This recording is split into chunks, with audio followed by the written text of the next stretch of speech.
Okay. Hi, everybody. Welcome. Welcome back to Exploring the Lord of the Rings. Happy to join everyone tonight. For people who are in game with me here tonight, tonight's kind of a special occasion because I am joining everybody here today on one of the new legendary servers at Lotro. This is one of the new things. This is my first time here in the legendary server. Well, second time technically, but Narnian is level 4 here on this server, so we're gonna have a bit of an adventure in the field trip here tonight. And as you can see, I'm getting like tooltips popping up here, which is how new Narnian is here on this server. So tonight's going to be fun. So just a little advance notice of the plan here tonight. So for our field trip tonight, it's time. We're going to get to Rivendell tonight. We're going to go to the gates of Rivendell.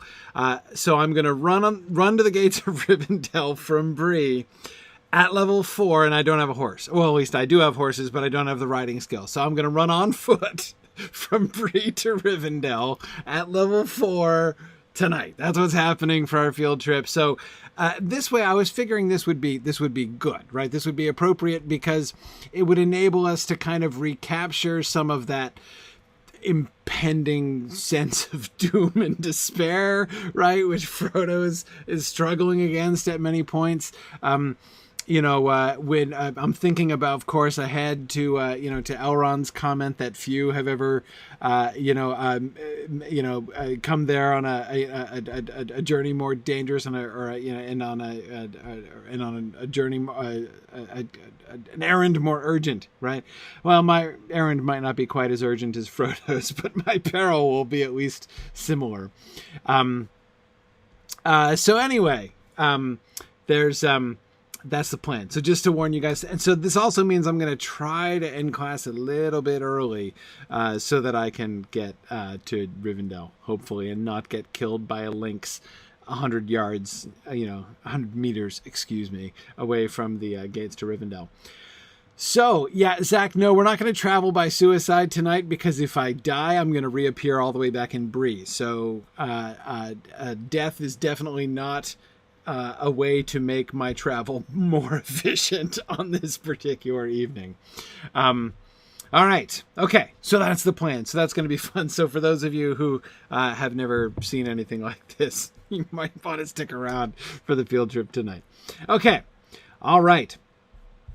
Where are we? Okay. A few quick announcements. Just nothing brand new this week. Just wanted to remind you of a few things. Remember that Sunshine Moot is coming up very soon. That's in next month in March on the 23rd down in Orlando. And Nader Moot in the Netherlands is coming up on April 13th. You can register for both of those. Those are open on go to signumuniversity.org and scroll down and you'll see the event pages for both of those. All right.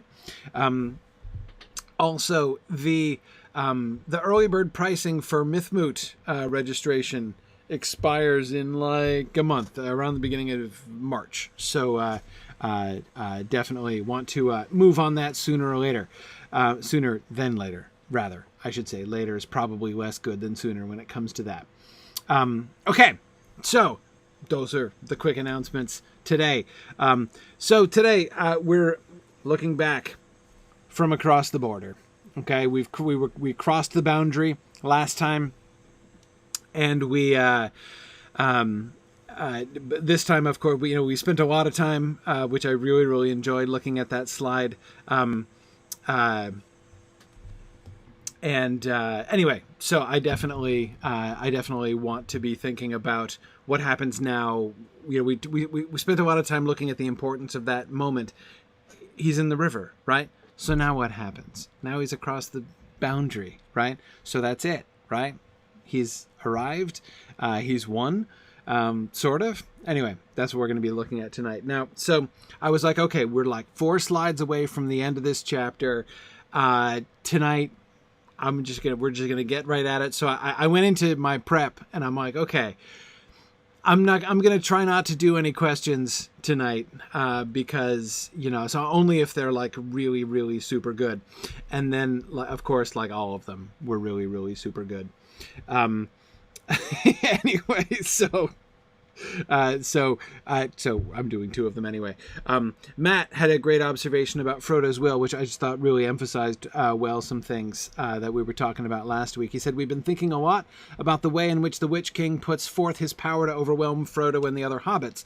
We can, I suspect, view the loss of hope in Minas Tirith as a parallel. He was thinking of the despair that afflicts people in Minas Tirith during the siege. When Frodo is racing for the ford, he is not beset by terror. He is beset by a sense of hopelessness, that he may as well give up because there is no way he can reach the Bruin in time. He looked forward again and hope faded. There seemed no chance of reaching the ford before he was cut off by the others that had lain in ambush. And it's true, when we were talking about that last time, I emphasized the importance of that hope fading, right? That's obviously, clearly important. But Matt is right to emphasize that next sentence, right? That it's not, there seemed no chance of reaching the ford before he was cut off by the others that had lain in ambush. It's not like an objective assessment on Frodo's part, right? He's not doing some swift mental calculations based on his own speed and the speed of his pursuers. That's simply the hopelessness coming through, right? And Matt's right, might as well give up, right? There's really no way I'm going to make it there. It isn't as if they are armed, he is too, and his sword/knife inspires defiance in him, or that they are mounted, he's on the faster horse. He is almost undone by the sense of a futility of his attempts at resistance. As such, it isn't a compelling of Frodo's will that the Witch King is seeking. It's a surrender of Frodo's will to his. I think that that's a really important thing. One thing that I would... Well, let me read the next paragraph, then I'll say it.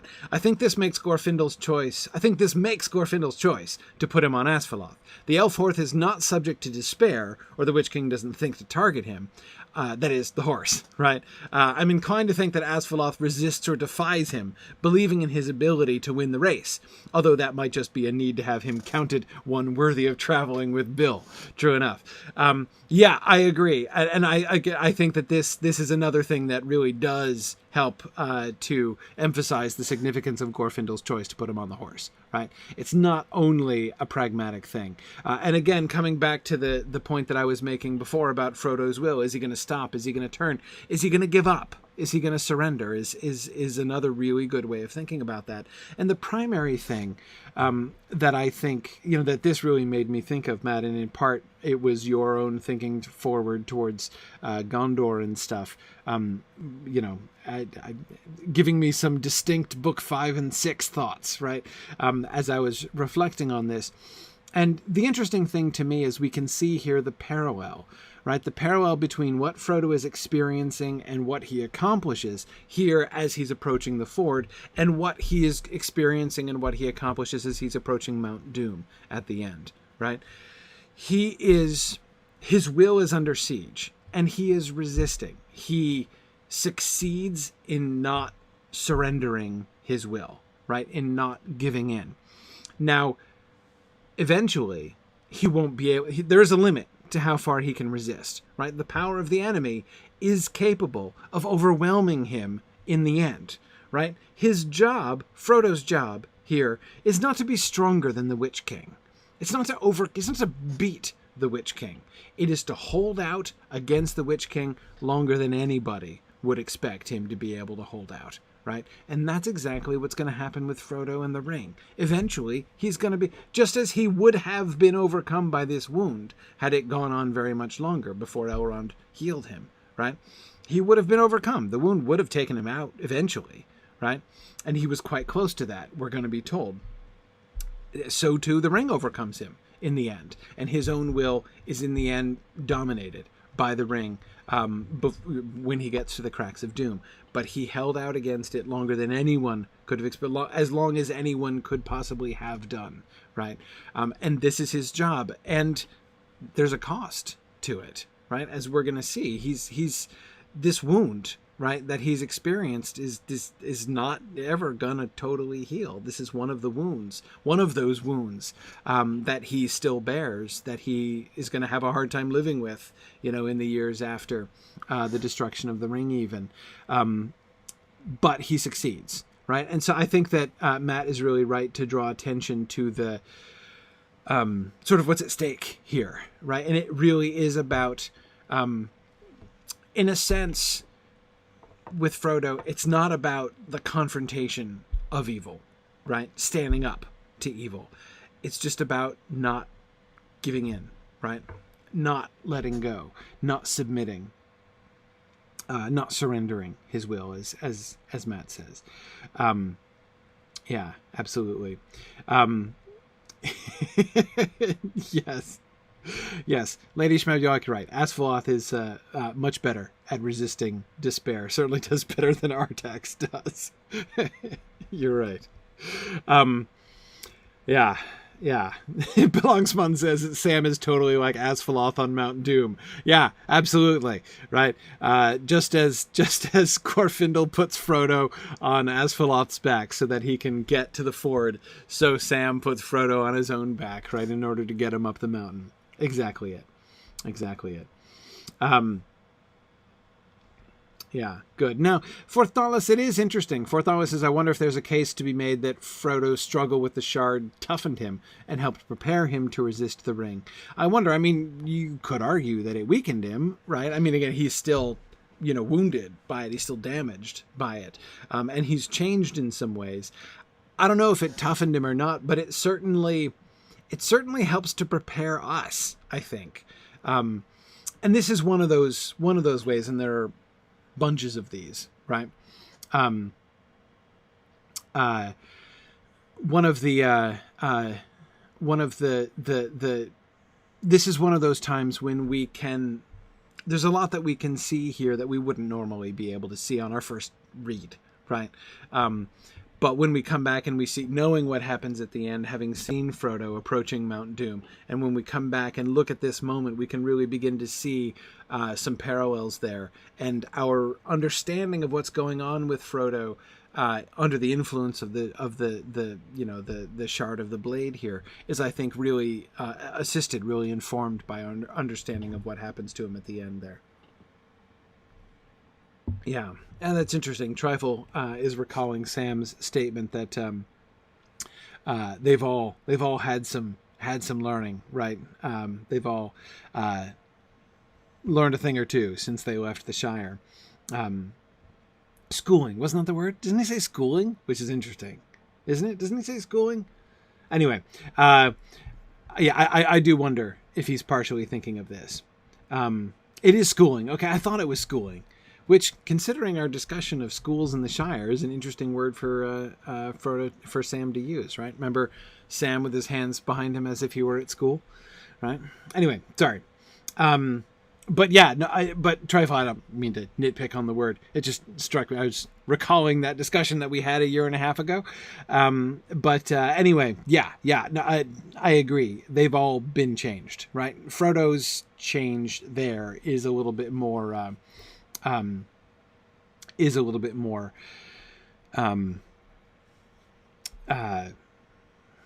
know, it's not even about learning exactly, right? It's about how he's been changed spiritually, even physically, right? But yeah, anyhow, yeah. Okay. All right. Let's keep going. Next one. Lilith.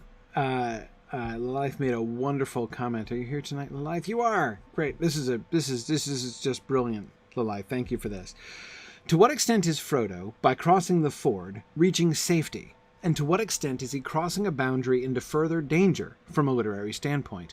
The reference to the East Farthing was very interesting to me, and from the riders came a terrible cry such as Frodo had heard, filling the woods with horror in the East Farthing far away.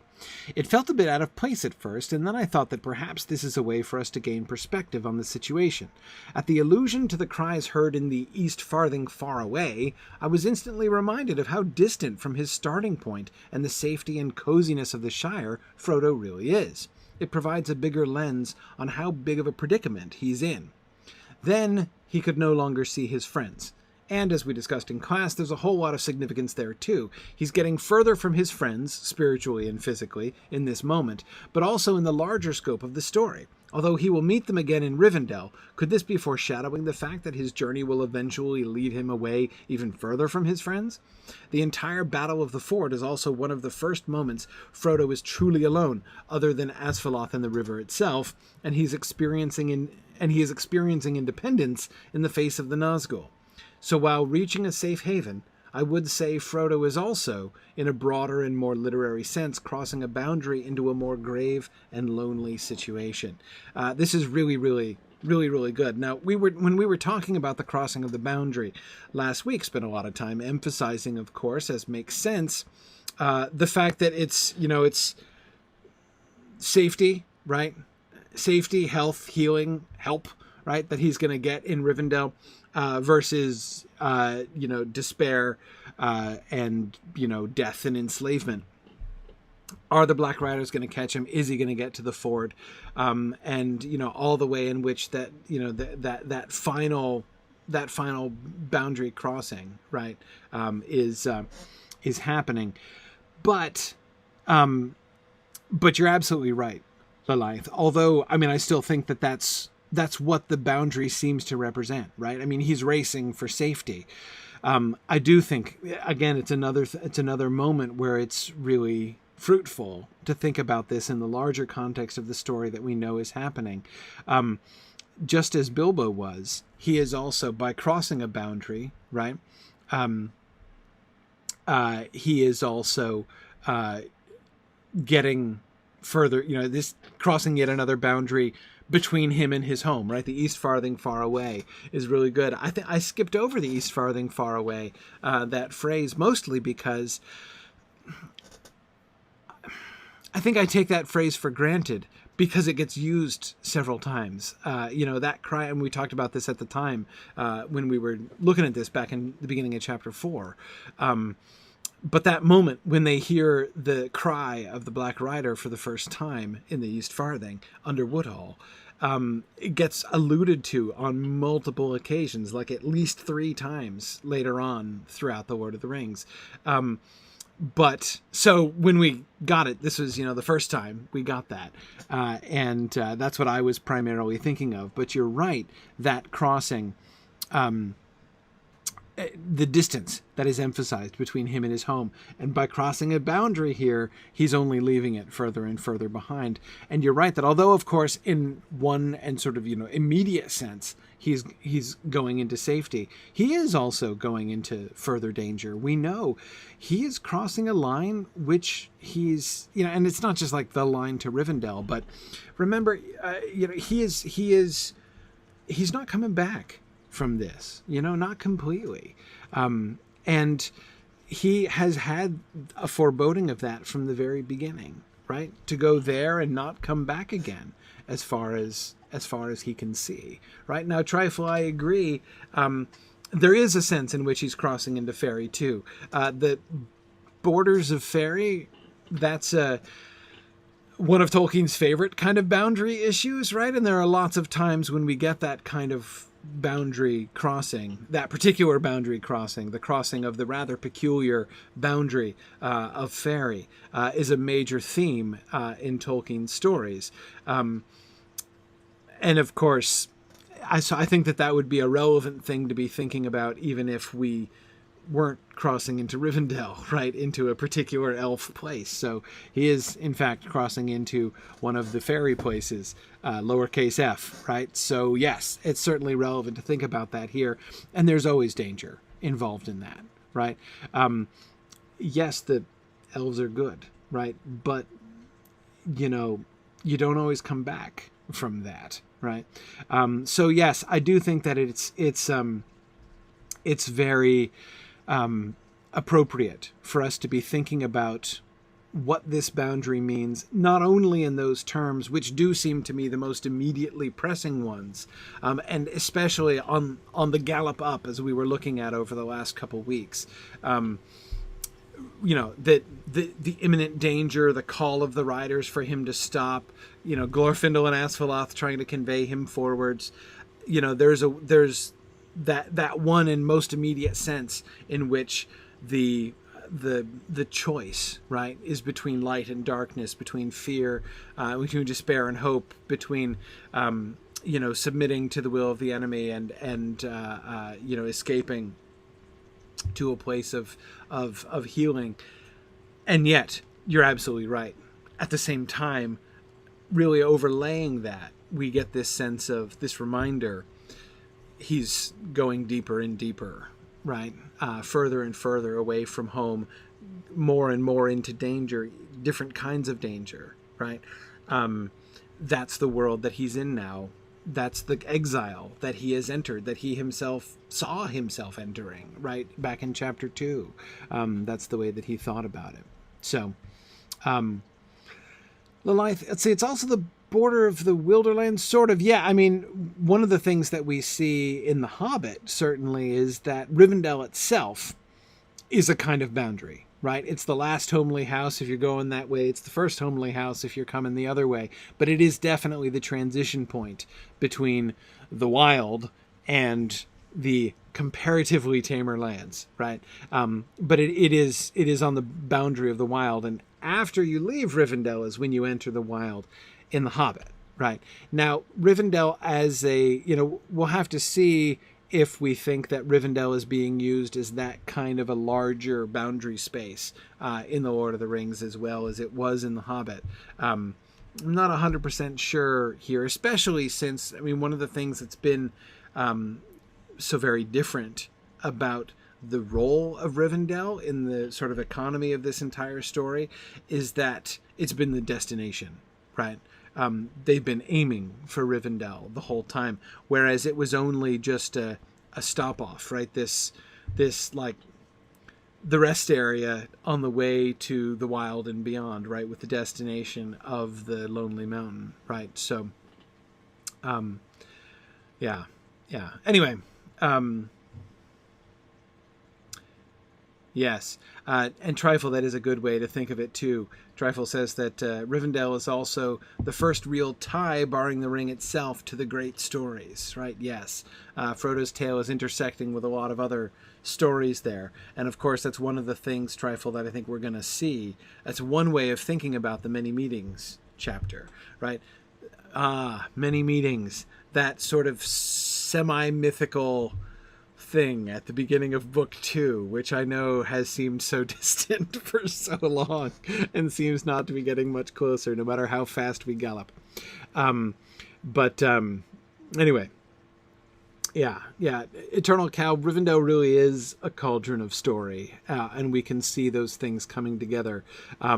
It's really fun actually to think about Bilbo and Bilbo's role in that way, right?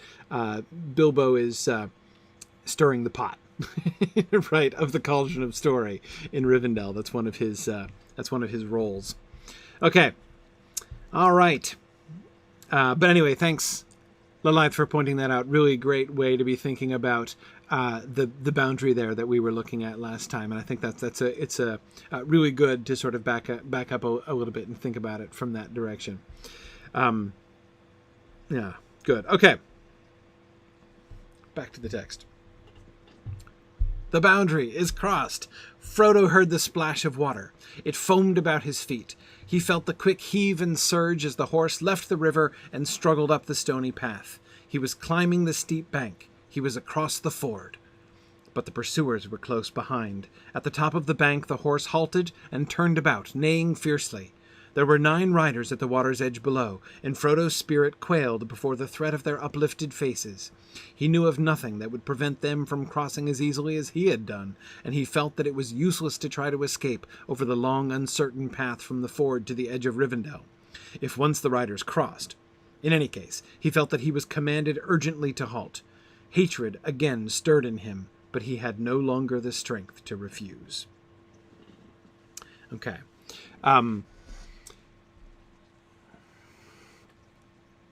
Wheel Rider, that's an interesting point. I don't think Tolkien had very much experience with horses. Maybe some, but I don't know that he had a lot. Yeah. I'm not completely sure. But I don't think he was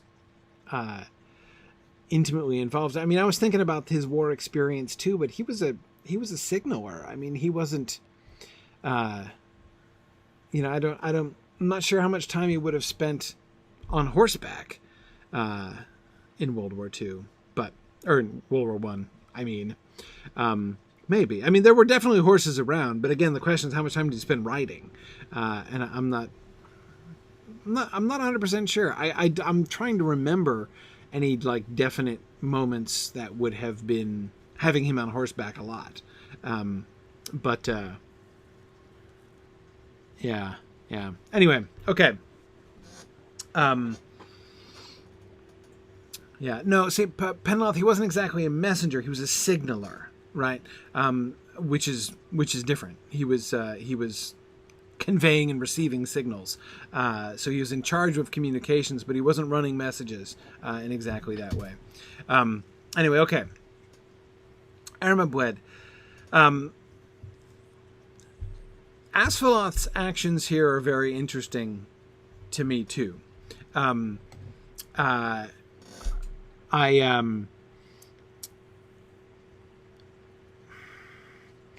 the one hand, so some people were asking before, why doesn't Asphiloth keep running, right? He's now in the lead, right? And yes, okay, it's more difficult terrain after you cross the ford. You've got to go up into the mountains and stuff. But Asphiloth knows the way, right? I mean, come on. How long has Asphiloth lived here, right? Surely he can find his own stable back in Rivendell if he needs to, right? Secondly, although it's difficult terrain, it's going to be difficult for their horses too. So surely he could make it, and even if he can't go quite as fast on the mountain passes, he can still probably go faster than the Black Riders' horses, right? So, yeah, I agree. Logically speaking, there is no reason to think that Asphiloth could not keep going and beat them all to Rivendell. The fact that he stops suggests Green Great Dragon. I was thinking exactly the same thing. John Garth would know. That's exactly what I'm like. I'm totally going to ask John Garth that next time I see him. Yeah. We should tweet him. That's what we should do.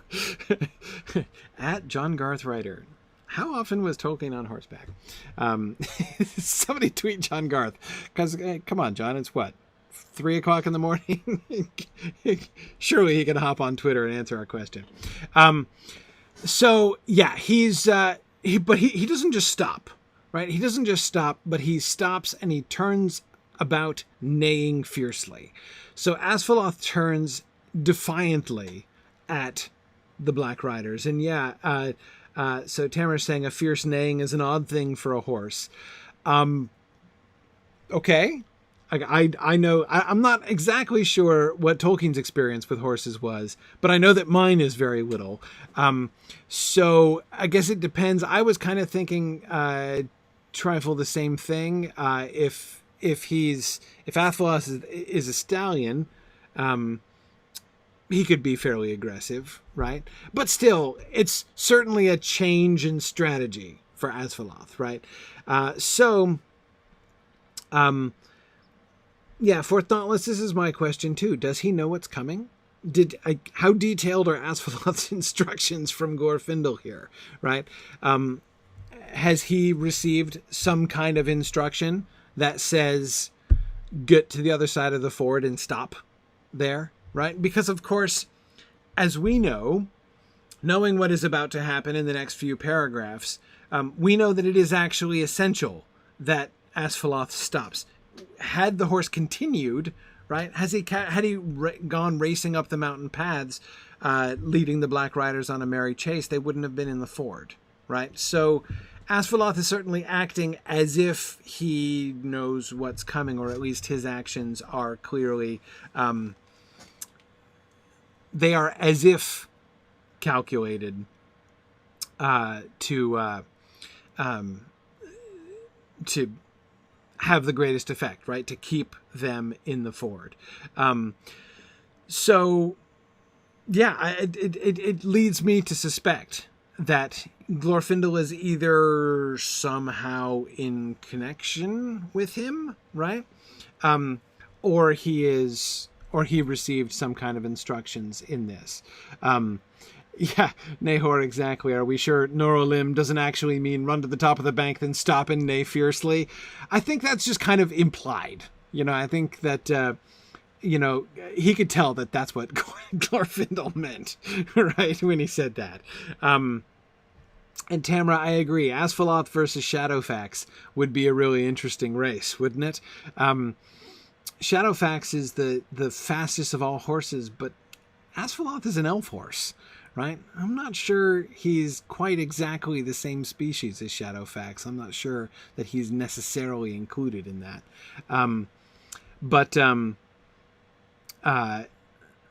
Here's my question. So there's one other possibility, right? One possibility is that he has received instructions to do this. The other is that he is responding to something else too. We know there is a command to stop, right? Not coming from Glorfindel, coming from the Witch King. He felt he was commanded urgently to halt. Is it possible that the Witch King's urgent command to stop is including the horse now? Right? That he's kind of figuring out his mistake before, as Matt was pointing out, right? He seems to have directed his despair whammy just at Frodo and didn't include the horse in this, right? And then the horse takes off with him. Is he including Asphalloth in his command? And that's why Asphalloth is not only turning, but he's turning and neighing fiercely, right? Because he feels the command of the Witch King and is defying it, right? Though he does stop, right? I'm not sure. I'm not sure there. His neighing fiercely does kind of, or maybe his neighing fiercely merely suggests, right? I hear you, and no, I'm stopping, but I'm stopping because I want to, and not because you are commanding me to, punk, right? Could be a translation of the fierce neighing there from Asphalloth.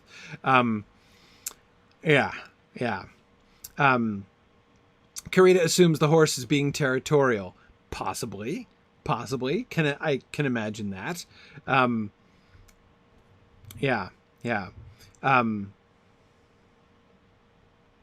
In any case, we can see him being successfully defiant. And what we end up with is a kind of contrast, right? Between Frodo and Asphalloth, I mean. Asphalloth is clearly feeling plenty of feisty resistance against the Witch King. Frodo feels hatred stirring in him, but he doesn't any longer have the strength to refuse the command of the Witch King. Think now of the 3 times. Now, this is the 3rd time? I think the 3rd time Frodo has been feeling the direct command of the Witch King. The first in the Dell under Weathertop when he was commanded to put on the ring and he gives into it. Realizes after the fact what happened, right? That it was the Witch King commanding him, and he rebukes himself for weakness of will. Remember that? When he, in retrospect, recalls that he was obeying the commanding will of his enemy, right? He is commanded to stop by the Witch King when the Witch King just came out of that tunnel of trees, right? And confronted him back there on the other side of the ford. And Frodo defied him there, right? So we saw the contrast there both times, right? He drew his sword the first and the second time. He drew the sword after obeying the will of the Witch King and putting on the ring the first time. So he was almost a day late and a dollar short with sword drawing, right? The second time he draws the sword instead of obeying and turning back and going to the Witch King, right? So he perceives it. Now he's perceiving the commanding will of the Witch King a 3rd time. Also, like the second time, knows what it is, right? Like the second time, is resistant to it, but now he can't stand up against it anymore, right? He has to. He's just too worn down. He doesn't have the strength. And again, I can't help but think of what this foreshadows, right? His choices are going to be set against taking the ring for himself very firmly, right? Locked on that all the way through the trek across Mordor, but he is going to reach a point when he gets to the cracks of it where he just can't anymore. His own strength is absolutely overcome by the power of the ring. He does everything that he can do, but he can't do it all himself. And he's reached that point, very close to that point, certainly here. And Zeph and I was just going to say the same thing. I don't like Frodo's hatred either. Hatred, that doesn't sound good to me. I mean, it's like a little bit good in the sense that it's resistance, right? But hatred is different from defiance. Hatred is different from resistance. Hatred sounds a little bit like giving in itself, right? Like the corruption overcoming him. Yeah, Balangsmata is just using the same word, corruption. Absolutely.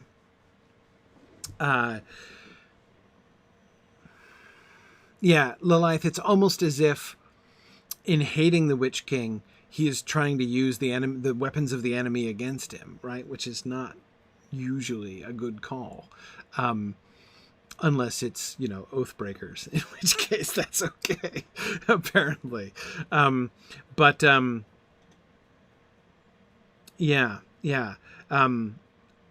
Galandar says you will never win a battle of hatred against the Witch King. No, and hatred is unlikely to put you over the top when you're trying to resist the will of the enemy, right? If what you need to do is keep from surrendering your own will to the enemy, hatred, probably not the way to go there. And Mike, I agree. It is really easy to skim past that, right? Like, yeah, you hate the bad guys, and it's easy to kind of move on from that. But it is more than that. I agree. Hatred again stirred in him does sound like a red flag to me. Especially remember when hatred stirred in him before. I think when it says again, I believe that's in reference to just a couple paragraphs ago, right? When he first drew his sword with a red flash. And remember, in Glorfindel, he's still screwing up, right? It's good that he wasn't turning around and saying, "Yes, master, I come," right? That's good. But stopping his horse and drawing his sword is not the move, right? He's still like getting drawn in by the enemy. He's still playing the enemy's game by doing that, which is why Glorfindel's like, no, ride on, right? That's what you need to do. Run away, get across the ford. So I think it's hatred again stirred in him. I think it's a reference to that earlier passage just a couple minutes ago. But was it called hatred there? Yeah. And I agree. Somebody looked that up. First of all, let's check that paragraph just a few paragraphs back and see if the word hate or hatred is used there. And I would be interested to see where else we get, what other contexts we get hatred in here.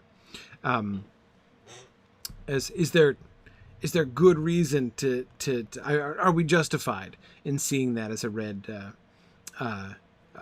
flag here? At once fear and hatred awoke within him for thoughtless. That was just earlier. Okay. Yep. Okay. Fear and hatred. Okay. Yep. Good.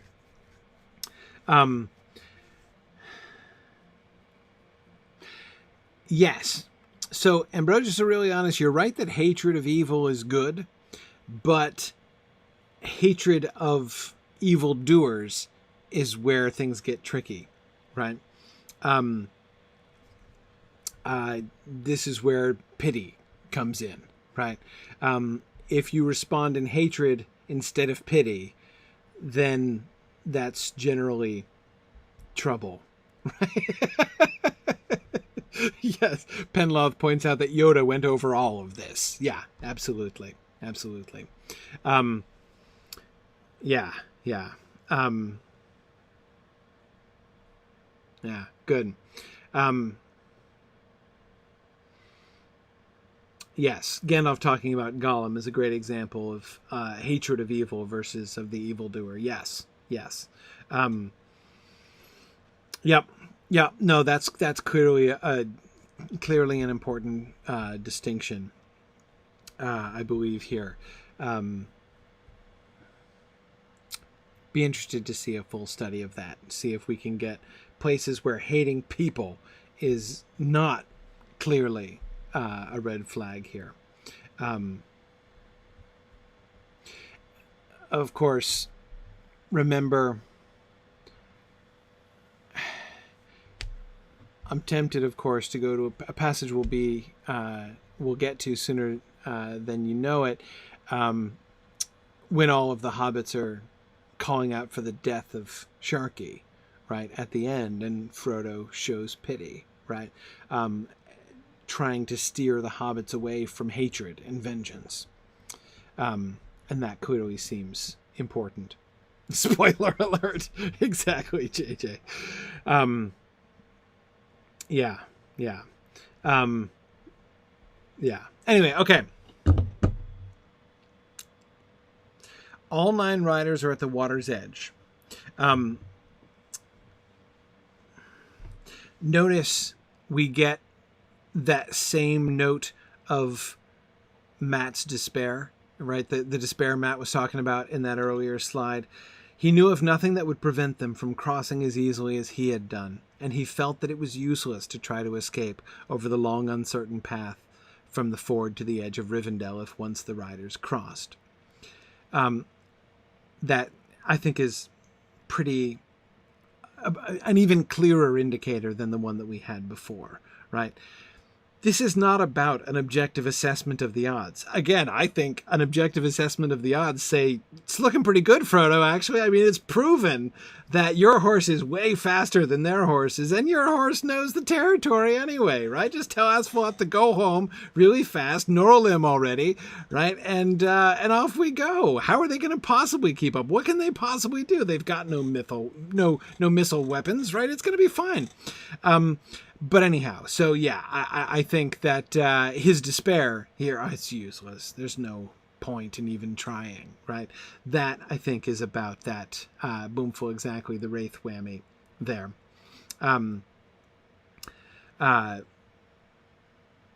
Yeah.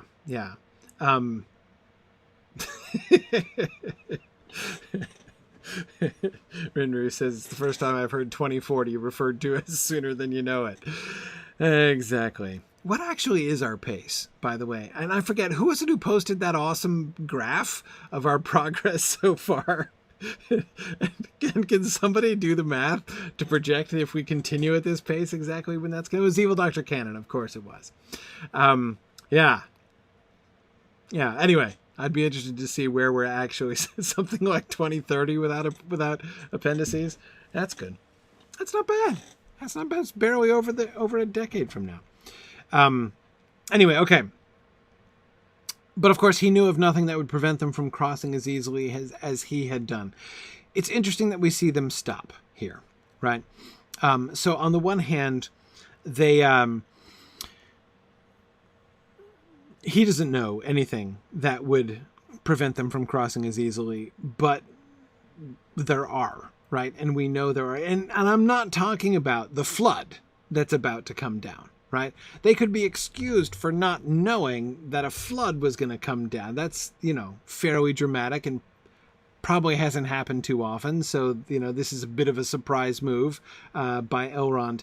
But remember, they don't like crossing rivers, right? Water is a problem. They don't even like to cross bridges. So, I mean, remember how remember the Black Rider standing there foiled on Buckleberry Ferry back in the Shire.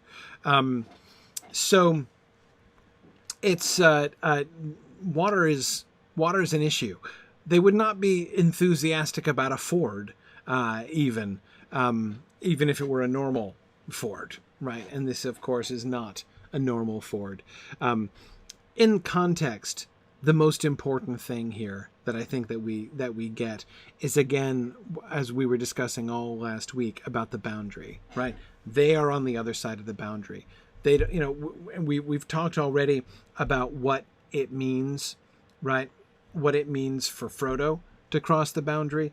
It means something for them too, to cross this boundary. They were trying to keep him from getting here. That was like their whole strategy, right? Which Glorfindel messed up by riding down the road and chasing him away and all that stuff. But their whole strategy was to try to keep him from getting to Rivendell.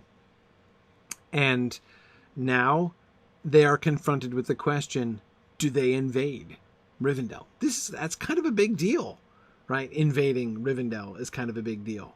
Yeah,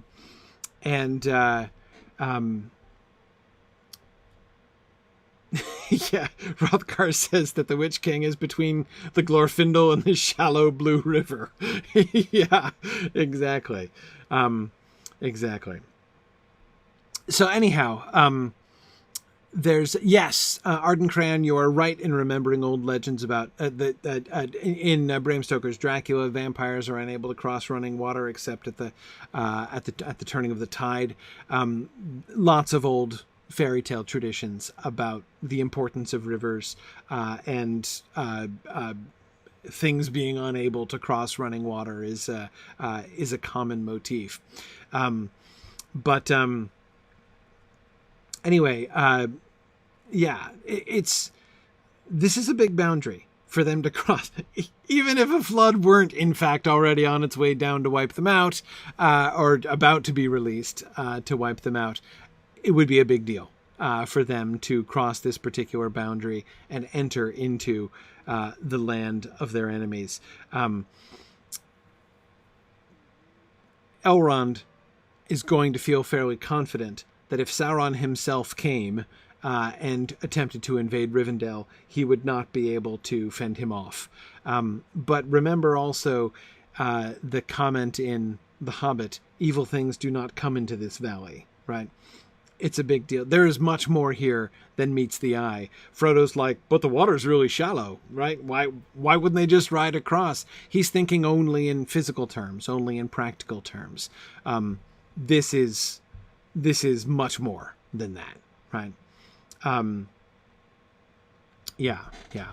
And Kunal, it is in part due to Elrond. Well, wait, isn't that due to Elrond having his ring? What, you mean his vulnerability to Sauron? Yeah, well, I mean, he's not wearing his ring for that reason. And he can wear it now that Sauron lost his ring. They put them off, right, when he had the Ring of Power. But the point is, he's not strong enough. Sauron is stronger than he is, and he knows that. But anyhow, so the Witch King's move here is a big deal, right? A major, though Frodo himself doesn't understand it. He's not seeing that big picture. Again, there's a kind of irony, right, about his despair.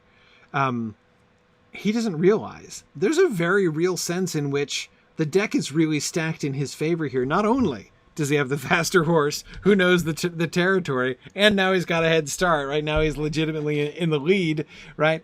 But also, I mean, he does not realize this sort of spiritual headwind into which, at the very least, right, into which the Witch King is going to be going. This is a gutsy move by the Witch King to cross this boundary at all. But of course, Frodo's not thinking that way, right? Not realizing that.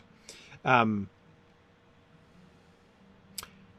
this, of course, would help to explain why the Witch King is commanding him urgently to halt, right? This is, if we think about this from the other side, right, as I've tried to do at various points, which has certainly greatly been increasing my pity for the Witch King, right, is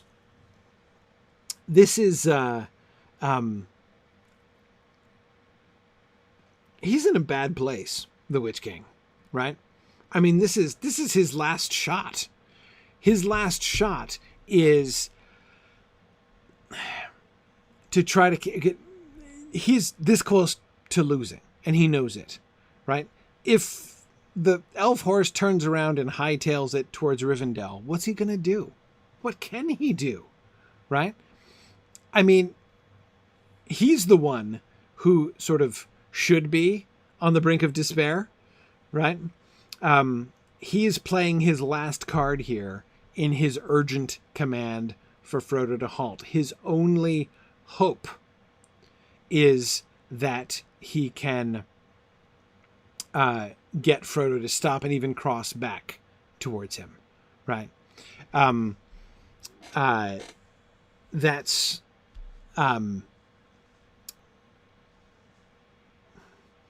it's a big deal. Again, he is in a desperate situation, and it's actually really funny in some ways to think about it that way. I mean, it's funny to think about the uphill battle the poor Witch King has, and I agree that yes, mad violinist. Now that I have seen the Witch King, I do pity him, right? And Ermabwed, I agree. This has been my feeling about the Witch King ever since Weathertop, right? The Witch King's effort is actually pretty impressive, right? He's facing a really uphill battle this whole time, and he's handling himself pretty well on the whole, right? Okay. I love the capitalization of 9 here, right? Frodo still hasn't really put it together. He doesn't know about the ring wraiths. You know, Gandalf told him about it, but he clearly doesn't remember. And he's not really thought it through who the 9 are exactly. But we're sort of being prompted about that, right? Yeah, Matt, I agree. He's also got to be thinking about Glorfindel approaching on foot, admittedly, right, but getting closer from behind. So here he's stuck. His options are dwindling. What's he going to do? What's he even going to do if Frodo comes back, right? I don't even really... I mean, I guess they can try to run away, and since Glorfindel is separated from his horse, maybe they'd make it, right?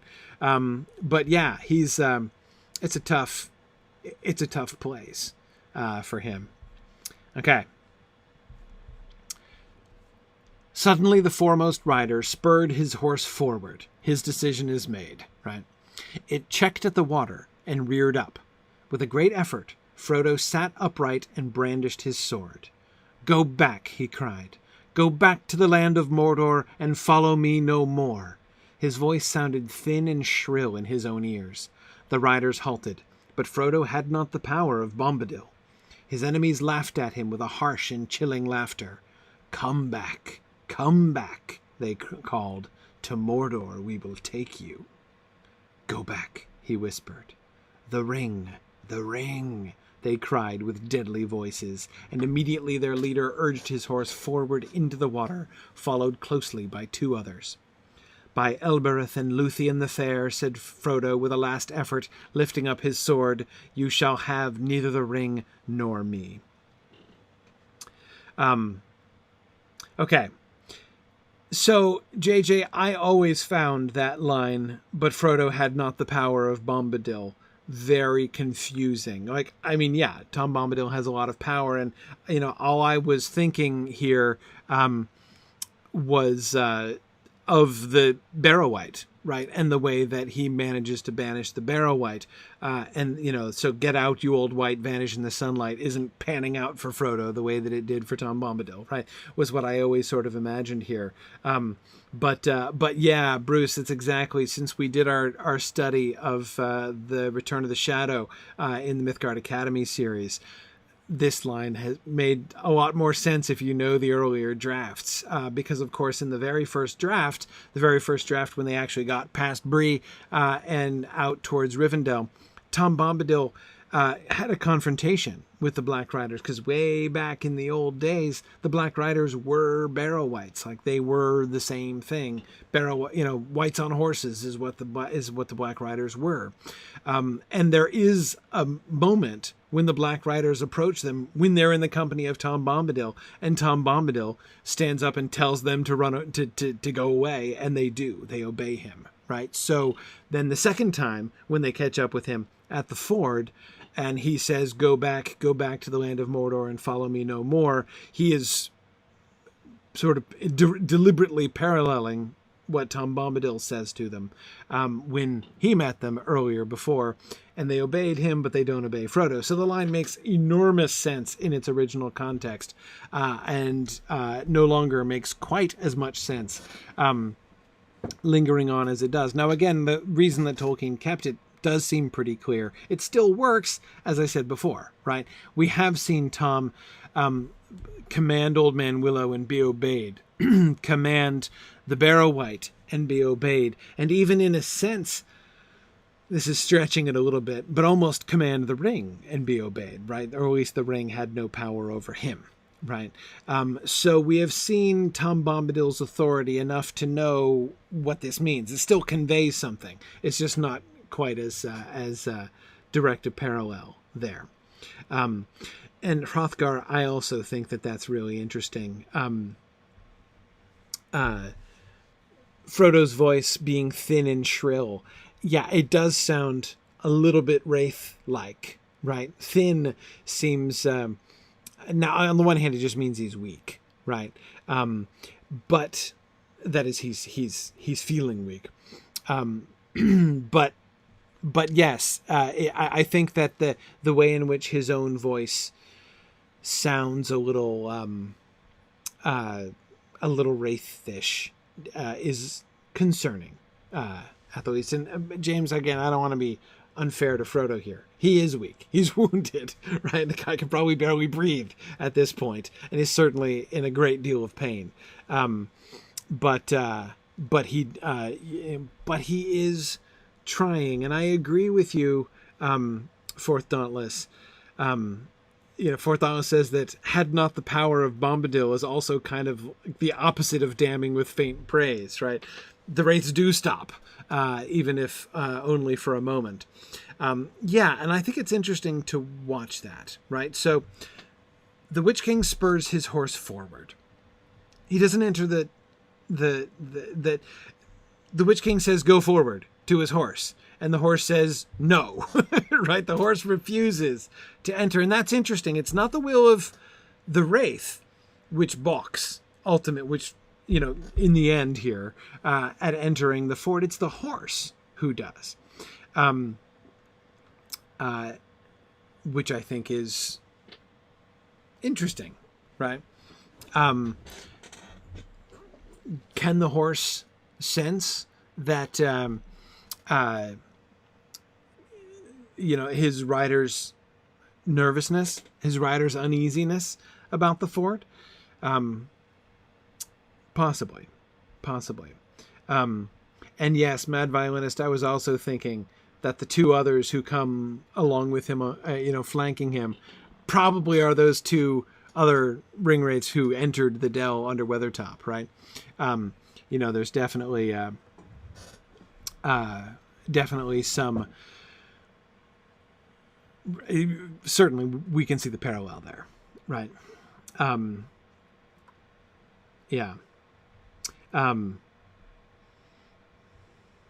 Yes, Tilly and I agree that, the Bombadil bit would be a Frodo line. Yeah, but Frodo had not the power of Bombadil. Yeah, I would think that sounds like Frodo. I don't see Sam adding that editorial there, right? It sounds like Frodo there. I agree. Yeah, Matt was thinking the same thing.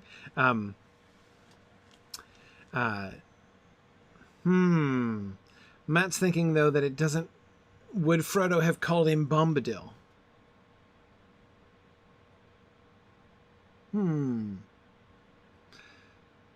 Maybe. I'm not sure.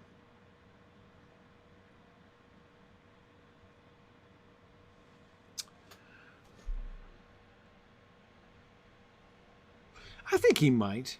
I'm not sure that I would agree that that is sort of enough to, disprove his sort of authorship there. Yeah.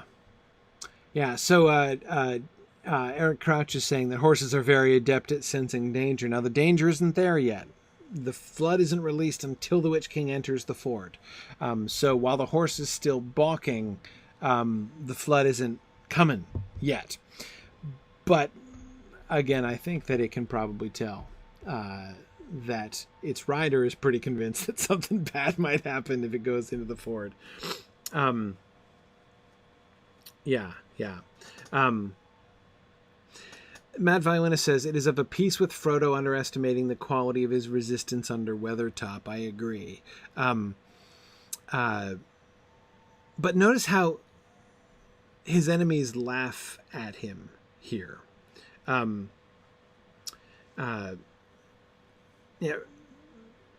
Hobbit is wondering how much of a threat Glorfindel is from behind. Well, we'll see. We're not quite there yet, but we'll come back to that. Captain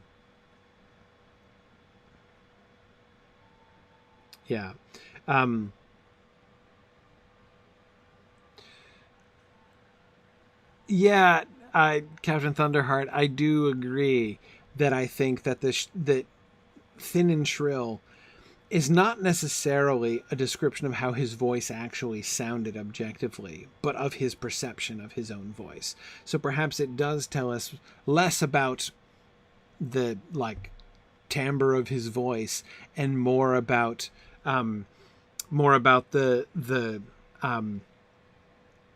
his own perception of himself here, right?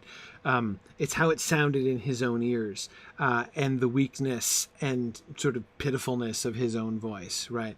That would seem to be part of the despair. He sees his own attempt at resistance to be pointless, useless, right?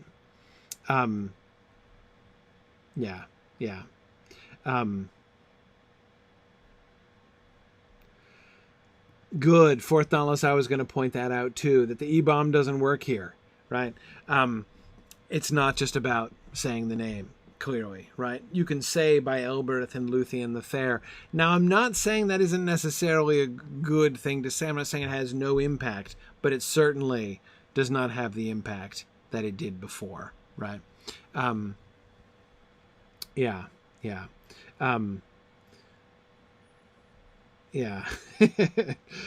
exactly.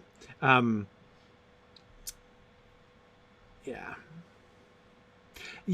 that's a really good point about how Luthien the Fair was herself legendary for the power of her voice as well. These are good invocations by him, right? Clearly, but again, nobody's screaming and running away. Right, so that's again to Fourth Dauntless's point there. Do I think that Elbereth hears and responds? Yes, but not here as she did before, right? It's clearly a difference, right? Do I think that, I certainly don't think that this is an indication of Elbereth's, she's like asleep at the switch here today. She was monitoring closely under Weathertop and is, on vacation today. I'm not, of course, suggesting anything like that. But it's clearly just saying her name is not just a magic spell, right? She acted in that occasion before. She is not acting now in the same way. And of course, we'll see why it's not needed, right? She knows. Or maybe there could be other reasons, right? It certainly does, Fourth Dauntless, as you originally said, support our idea that it's not just about the saying of the name.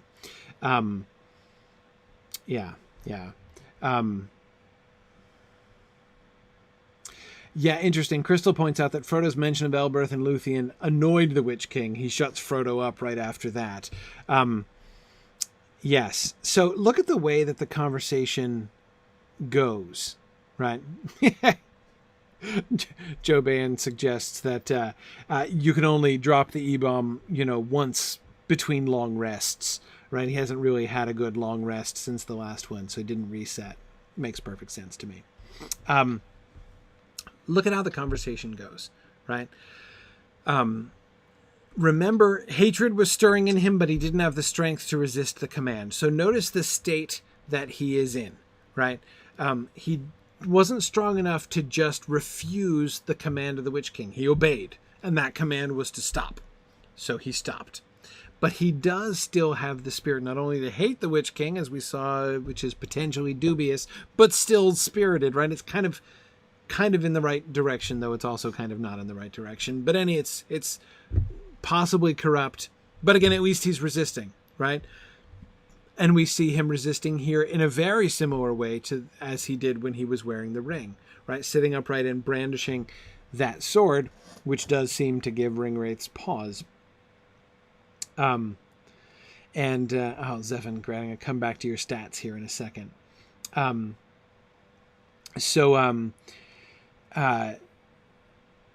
He tells them to go back and follow him no more. They laugh at him and say, "Come back to Mordor, we will take you." So they take his defiance, right? His attempt to banish them, right? To send them back, and they take that and they twist that cruelly, right? Oh, we'll go back to Mordor, all right, and you will come with us. Come. So they give him a command: come back to Mordor, we will take you. Notice how they twist this around so that his will to resist them becomes in their invitation, right? His turning his will towards them, right? Come with us, right? Surrender your will to us. We will take you to Mordor. That's where we're going. All right. And you should come with us. And then but he continues to resist. Go back. He's only whispering now. He can barely even say it aloud. He barely has the strength even to say it aloud, but he's still resisting them. And then they cry, the ring," with deadly voices.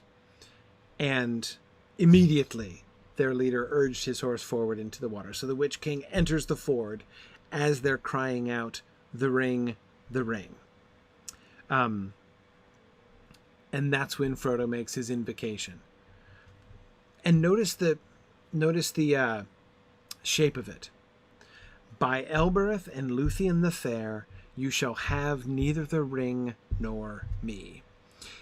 What he says sounds like a prophecy. He's not talking about what he's going to do, right? His will is the question here, right?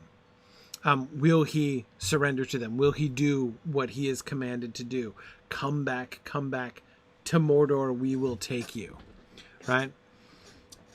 The ring, the implication here is give us the ring, right? We want the ring. And he makes a statement in the future indicative. You shall have neither the ring nor me. FYI, you shall have neither the ring nor me. He doesn't make an I statement. It's a third person, future indicative sentence, right? He doesn't say, no, I won't, right? I'm not coming with you. I am resisting. He just says, statement of fact. You will not have the ring, nor will you have me. He's not referring to himself in the third person, but he's technically second person. Yes, you're right. Technically, yes, of course. You shall have neither the ring nor me. He's talking to them, right? Anyway, interesting. Fourth Dauntless is suggesting no wait. Trifle would suggest. Oh yes, in a way, Frodo is making an oath. I don't know. I don't know if I would consider this an oath. Oaths oaths are pretty much always in the first person, aren't they? I mean, the by Elbereth and Luthien the Fair, I get how that sounds oathy, right? Because he is swearing by them in that sense, but he's not. Yeah, Captain Thunderheart, I agree. It is more of a taunt, right? Or rather, I would suggest that he is invoking them in witness to his statement, right? Now, you invoke witnesses to an oath, right? That's exactly how that works. But again, what he calls upon them to witness is not a statement of something that he is pledging to do, which is, of course, the direction that an oath would go, right? Exactly, Captain Thunderheart, just as you were saying. By Elbereth and Luthien the Fair, you shall have neither the ring nor me. Another way of understanding that is basically him saying, okay, you're not going to get either the ring and you're not going to get me. Why are you not going to get the... How is it? How are you going to be prevented from getting either me or the ring, right? And his answer is, not by my strength, because I'm pretty much tapped over here. Right? You know, he's not making a boast. Making a boast would be, you know, like, I will die before I go back with you, or, you know, whatever, under no circumstance. Well, again, something in the first person where he's saying what he is going to do. Right? But he doesn't do that. Instead, he says, you shall have neither the ring nor me. And I'm suspecting that not only is he just invoking, not only is he calling them to witness this statement, I'm suspecting that he means it exactly as he says it. How will they not have the ring nor him? By Elbereth and Luthien the Fair, right? He's calling upon their assistance, right? Or rather, even making a statement of faith. This isn't going to happen, guys, right? Not because I'm able to keep it from happening, but because I have faith that it's not going to happen, right? That Elbereth and Luthien the Fair are going to... So I'm interested to hear you guys say, you still say it's an oath. What's he swearing then? What's he swearing? What is he pledging to do? See, the thing that interests me, he is only a direct object in this. That's when I was talking, again, not third person, second person technically, but he's not the subject of the sentence. He's not the doer of the action. He's the object of the action here, right? You will not have me. He leaves himself out of that activity, right? That's why I don't think it's an oath. Because again, when you make an oath, you're promising to do something. And he's not promising to do anything. I think that he understands full well his inability. And that's what I think is so significant about this statement. If he were just showing gumption, now I'm not saying he's not showing gumption, he is, but if this were merely a statement of gumption, right? I will, I will fight you in the streets, I will fight you on the beaches, right? If that's what Frodo is saying here to the Witch King, so I'm going to resist you until I'm dead or wraithified, which would be in 5-10 minutes. But I'm not going to take you. I'm not going to let you take me no matter what then he'd be saying that, right? And he could call upon Elbereth to witness that would be an oath, right? But that's not what he's saying. Again, I think he sees his weakness and he is saying to the Witch King, by invoking Elbereth's name here, he remembers dropping the E-bomb before, right? He knows. And I think he is reminding the Witch King, remember last time we were face to face, my friend, right? And Elbereth kind of intervened. I think Frodo has a kind of a sense of what happened there, right? And he's saying, just FYI, Elbereth is still watching. Right? She's still listening. And I'm just going to make a pure faith statement here. I don't know how it's going to happen. But you're not going to get me. That's a prediction. Take that to the bank. Again, future indicative, right? You shall have neither the ring nor me. Yeah, he doesn't include himself in the byline, Tilion, exactly. Yes, and Tormarth and I agree. He called Elbereth in the vocative last time. Yes, he was addressing Elbereth last time. Here, he is reminding the Witch King of Elbereth, right? Yeah.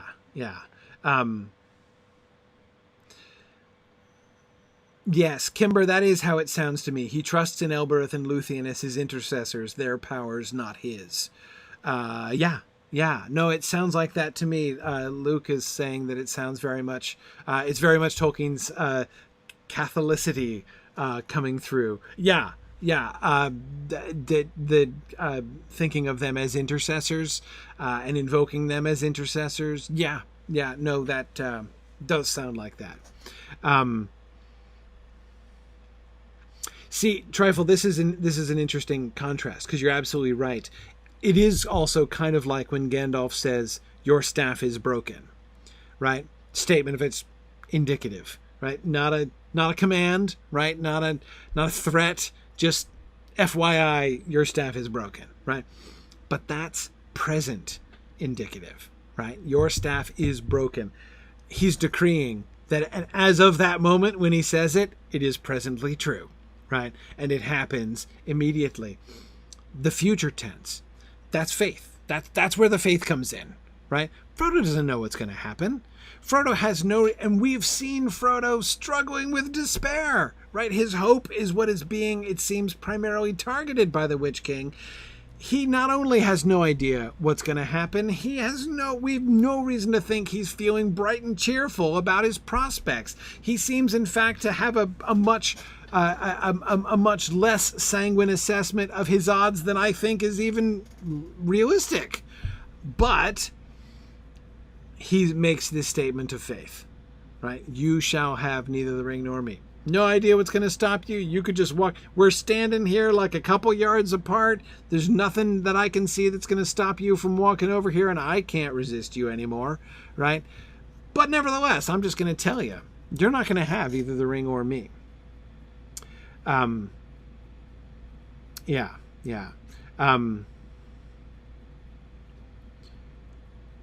Yeah, good.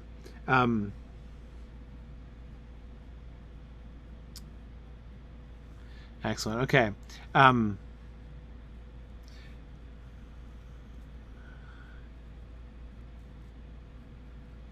Sorry, I'm reading Trifle about the oath here.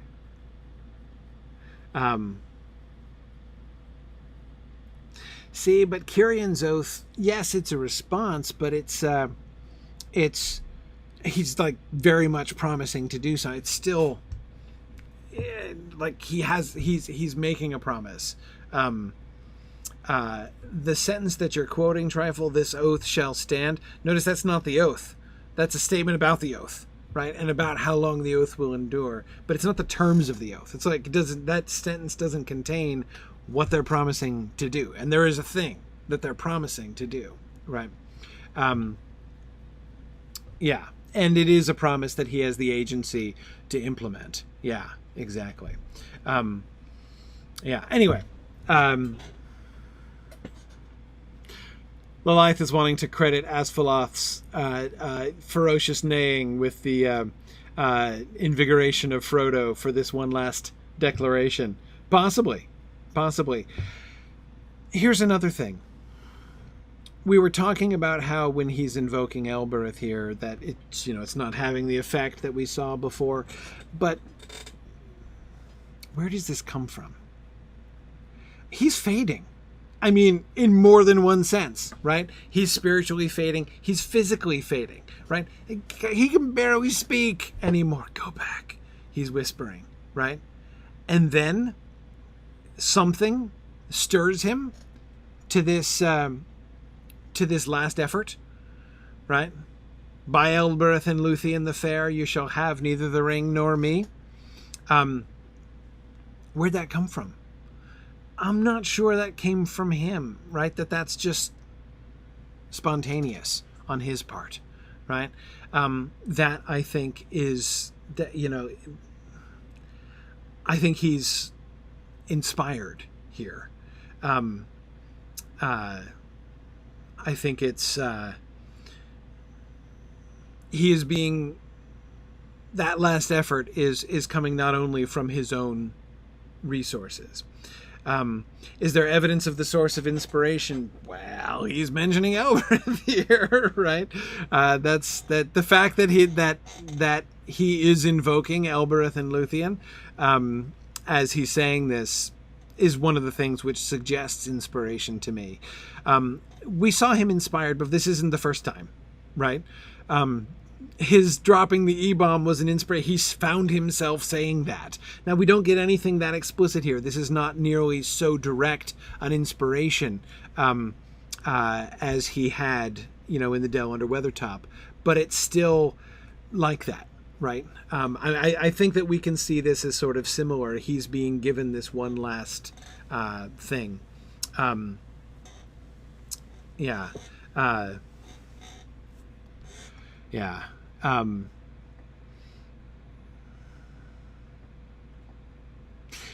Eric says, beautifully, Frodo becomes something more in himself than he knew himself to be because of joining a cause larger than himself. Yeah. I mean, again, to say, I think it's important, Eric, as you're sort of suggesting here, when I say that I think he's being inspired here, that doesn't mean I think he's being made into a puppet, right? That this is not, that he doesn't get credit for saying this. He does get credit for saying this, right? He is resisting. And this is his own, his own will is involved here.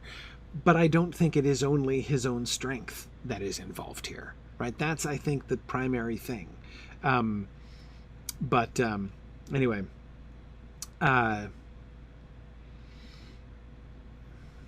yeah.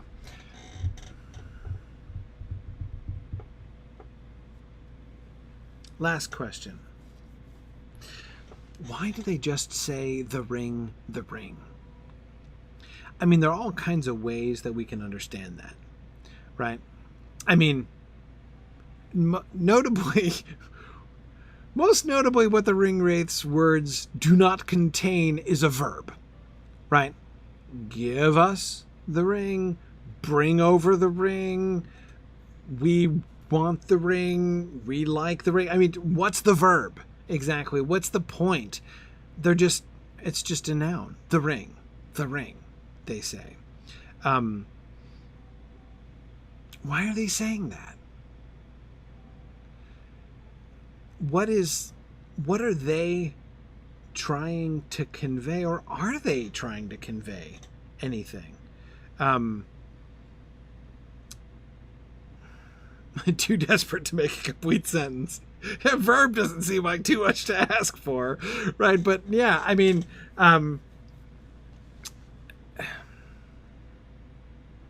it's their battle cry. Yeah, Corey, it's almost like that, right? Almost like religious awe. That's a really interesting way to think about it, Hrothgar. Trifle is thinking it's like an invocation, right? Yeah.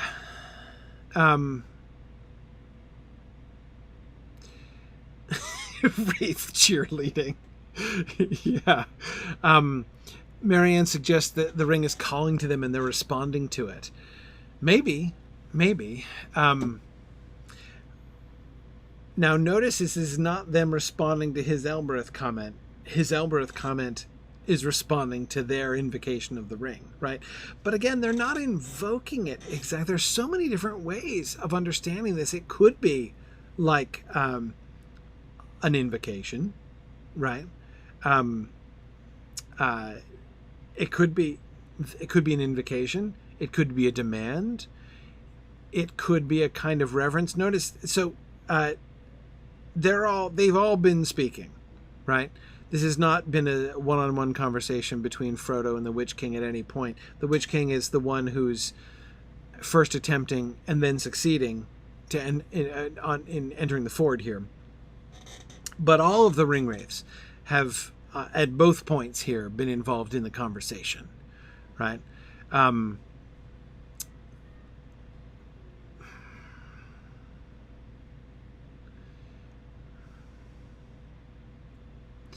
Yeah,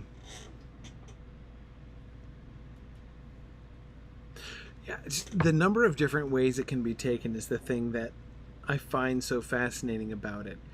It's like they don't even know exactly what they're saying or what they're doing or what they want, right? The ring, they cried with deadly voices.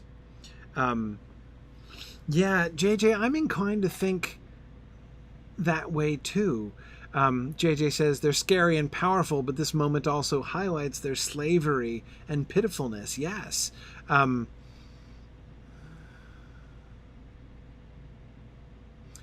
Arden Crayon suggests maybe it's just simple frustration. They've been searching forever and they just want to go home. Yeah, speaking of returning to Mordor, the ring, right? That's what's driving them. Showing that this is them, what? You could see it as them just kind of betraying their own mindset, right? This is them giving voice to what, like, what's in their head. The whole, like, the ring, we are being driven to that. This is what we are commanded to do. Beluxmont suggests they're like a dog chasing a car. They wouldn't know what to do if they caught it. Something like that. Yeah, Matt sees this as a kind of hateful longing, described by Gandalf when he talks about what would have happened to him had he faded. That hating it and loving it thing, kind of like with Gollum in some ways. Yeah. Xenia is thinking about Gollum chanting "My precious, my precious." It's like that, right? Now again, it's less personal, I think, than for Gollum, certainly, because of course, remember the ring wraiths have a different relationship with the ring, right? Less personal. They've never had it. Right? It commands them, but indirectly. They are under its power. They are subordinate to it. But more importantly, they're subordinate to Sauron, and he has commanded them to find the ring, right? So, but yeah, Beluxmont, especially if we, again, think about this from the Nazgul point of view, there is some desperation there, right? They know it's their last chance. They're seeing the ring. The ring is on the other side of this, to them, quite scary boundary, right? Ermabwed, I don't think they would be able to wield it. I think we can be positive that they couldn't wield it.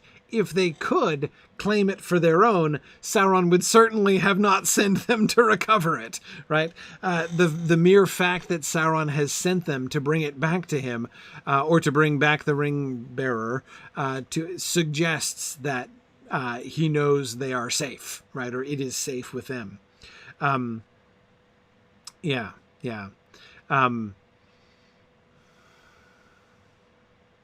Interesting. Kimber says that Frodo is headed towards that single-minded wraithdom, but he clearly, grammatically, sees a difference between himself and the ring still. Yes, Kimber, that we do see that very importantly in that sentence. You shall have neither the ring nor me, right? We are two separate things, and you're not having either one of them, right? Absolutely.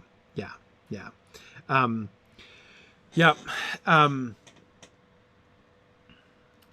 Good. Okay. Well, that's all we're going to have time for here tonight. We got halfway we have 2 more slides. Next week will surely be our last week, our 93rd session on book 1, and that will be it. We will be completely done with book 1 and chapter 12 here, continuing to set new records for length of time discussing a single chapter. All right, so I'm going to switch over to Twitch. We're going to see if we can get to Rivendell, right? So this will be an adventure. Thanks everybody for joining me. Thanks for folks joining me on Twitter tonight. I'm going to say goodnight. Twitch.tv/SignumU is where we'll be the rest of the time. So good night, folks there. Okay, good. All right. Okay, we're rating up here. Yep, yeah, so. We are going to try putting you. I think what we need to do, we've kind of talked about it a little bit in chat. is put you with protectors and healers. Okay. So the group I'll put you in is like, anybody who's like a protector, like a guardian or somebody that can like protect him. Come on up around Narnian so I can make sure I've got you in the right group for him. Hey, I'm a champion. I'm not too worried, I'm wearing heavy armor. I'm in the glass cannon yeah, group. okay. Yeah. Yeah, right. Let's see. Okay. So let me just get this set up here. So we've got, let's see, Narnian and Laxmond. And I know Riddless we want to put in with you too, because as a lore master, he'll be able to, that'll be especially important on the High Moor. Oh, yeah. Right. To see if we can spot those guys, Right. Yeah. Okay, Link's so let's back. see.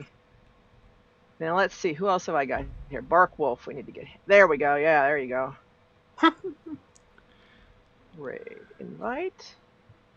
Look at that. I've got 300 entire hit points. I mean, how much danger could I really be in? We're going to limit you to 3 of those kinds of comments tonight. Okay. I feel like we probably ought to like station people along the way so that if you die, right? In the unlikely event of my mortality. In the unlikely event, yes, we can somehow pass you along to get back. Right. Might be difficult at level 4, but maybe he'll get to level 5 by the time we get there. That could happen. Yeah, Sorry, guys. I'll probably gain XP for the while we're in Breeland. Still. Yeah. So, Ruin and Penloth, I think you guys are in your own fellowship, and that's fine. That's not a big deal. I had tried to invite you to the raid, but it's it's not like we're raiding for like anything special here. Right. No. Just mainly it's to make sure I've got enough protection for Corey. Well, it was like I said, oh, you could just ride to Rivendell, right? He's like, I don't have a horse. I don't have the riding trait. I don't have the riding skill yet. Exactly. Yeah. Like, oh, what about us? You're meat. Yeah. Okay. If there's anybody I've missed, it's in the room. For the raid invite, jump up and down so I don't miss you. I think we got everybody. Okay. All right, and I think I've got. Let's see. Who else there's we one got jumper. Here? Oh, is there a jumper? Gray line. Oh, Gray okay. line? There we go. Yep. Yeah. Yep. All right. There we go. And everybody that's in the raid, we can chat in the raid. Yeah. So people are already doing that. Chat in the raid channel. Okay. Oh, you guys jumping? Okay. Yeah. Penloth and. Okay, gotcha. Rack and Ruin over here. All right. Okay. All right. Look at this. We have plenty of hunters. Let me see. I'm going to move around. That'll be handy here. That'll be very handy. I'm not going to worry too much about anybody else having healers in their groups. I'm going to put the healers into let's see what we got here. Ruin. Put him in there. But we are going to aggro things, so. Oh yeah. Be prepared for things skating towards us like a moose in Lake Town. We got you. Oh, look at this. We got you a lore master, 2 minis, and 2 guardians. There we go. There you go. Perfect. If that doesn't work, I don't know what will. Okay. It's like Lady Gaga tour. All right. Okay. So, shall we? We're going to go. We have to go via the south gate, right? That's how we're going to Yeah. Through the Lone Lands and okay. Yeah. Let's make sure the one thing let's take the road and not try to go overland. Yeah. Yeah. You sure we don't want to try to hit the stables on everywhere? That would be. No.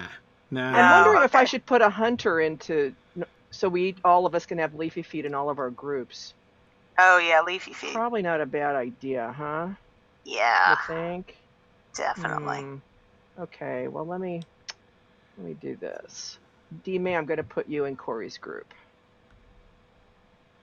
This is Right, what I so we get get a for not hunter? doing my homework. D-May, where'd she go? D-May, there she is. Okay. And then... Okay. Okay, I think that's as good as it's going to get. If Okay. we have to do more, we'll do it later. But for now, we should be good to go. So all hunters, put on your leafy feet on. All right. All All right. I was going to say, Corey, you can lead the way, but maybe we shouldn't do that. Oh, I'll be fine. See, here's the advantage. The advantage is that we are covering the terrain that I have been meticulously exploring for months now.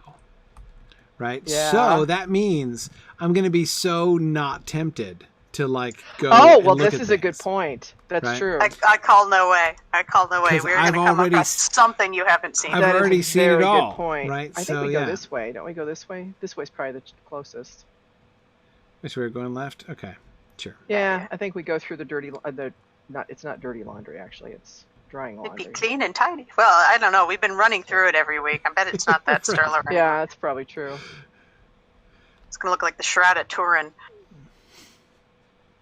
Turin bar? Yeah, exactly. All right. Let's take him to Angmar. Yeah, next time. Yeah, we'll have to start at 9 o'clock before we do that. Next time we'll go to Angmar. Oh, good idea. But not this time. Good idea. I gotta put a mark on Corey.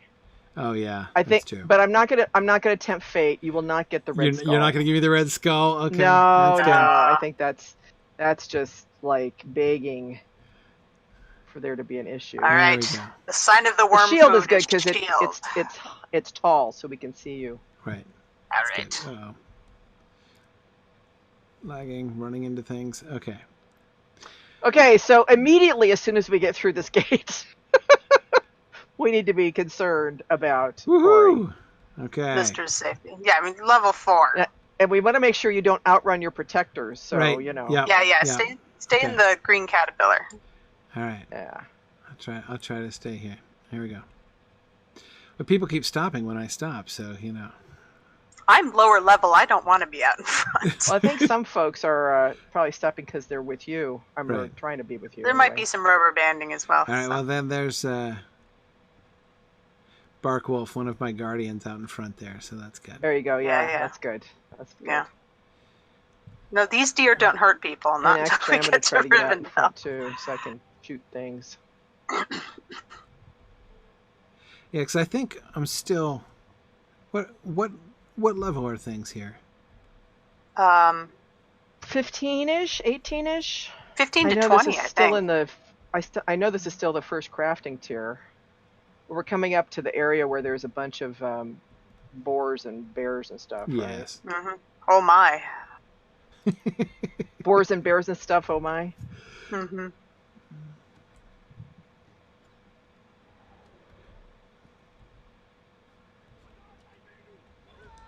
Hey, I leveled up. Perfect. Yay! Why can't I get any of my? Hey, in theory, I could go get the riding skill now. Too little, too late. In theory, you could So what? true. Go get the riding riding skill. I just skill. had the tooltip pop up that told me Oh. I qualify for the riding skill now. That's right. I'm level 5. I'm practically invulnerable now. I'm a big boy now. Absolutely. Oh, some red dots are looking antsy It's on the so sides weird. here. My all of my skills have grayed out. Isn't that weird? Oh, there we go. Well, there's some.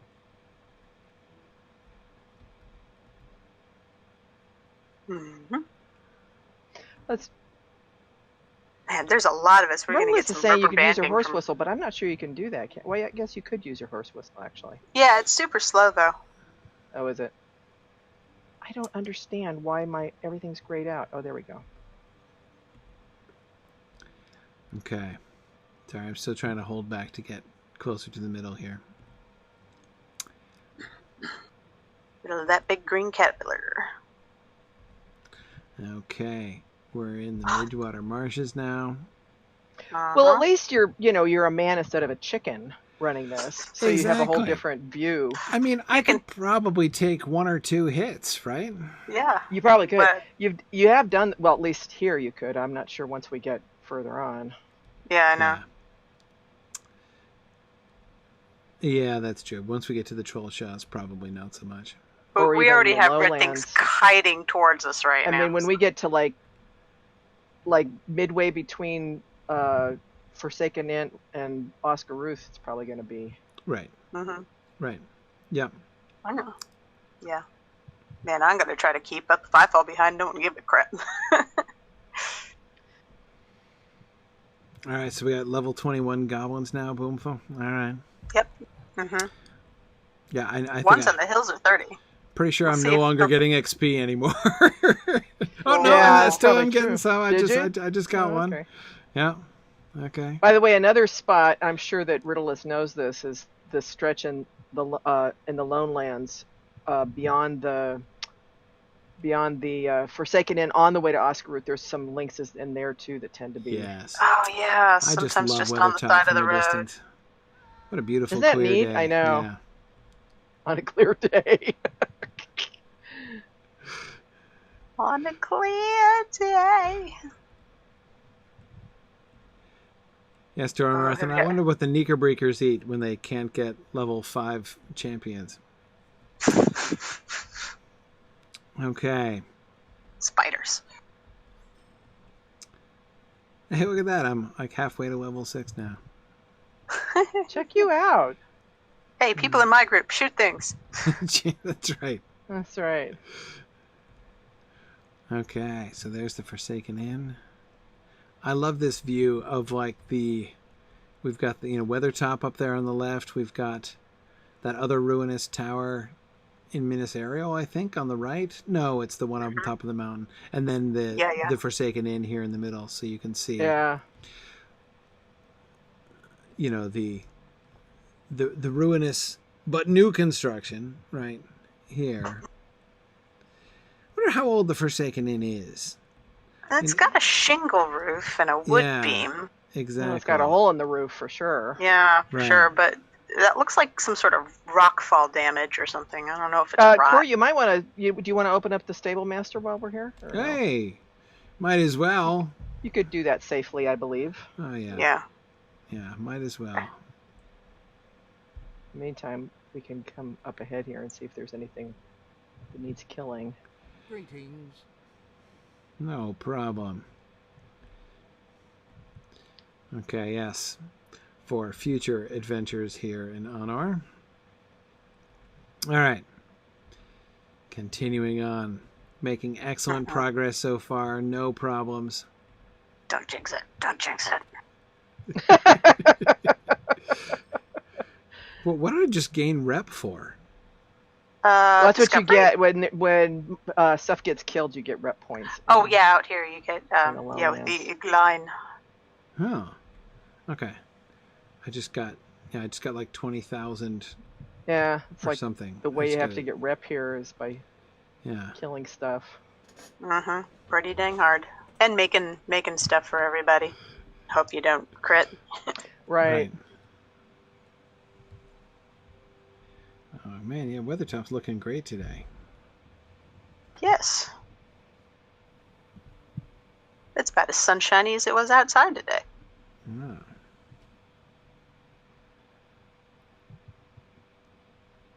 That's Virginia for you. Don't like the weather? Just wait a while.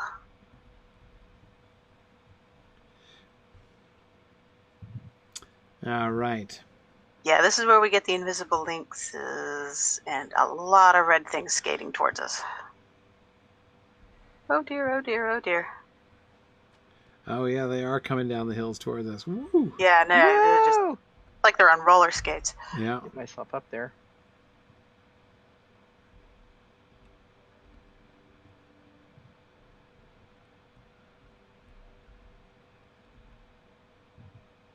I'm feeling distinctly vulnerable at the back of this line. This is the worst conga line ever. Looks like we've got a couple others who are fairly low level still. Yeah, well, a new server, and Yeah. they kneecapped the the advancement. So Right. I think you're learning at 60%. That's how come you ended up only at 4 instead of 5 when you finished the intro. Right. Mm-hmm.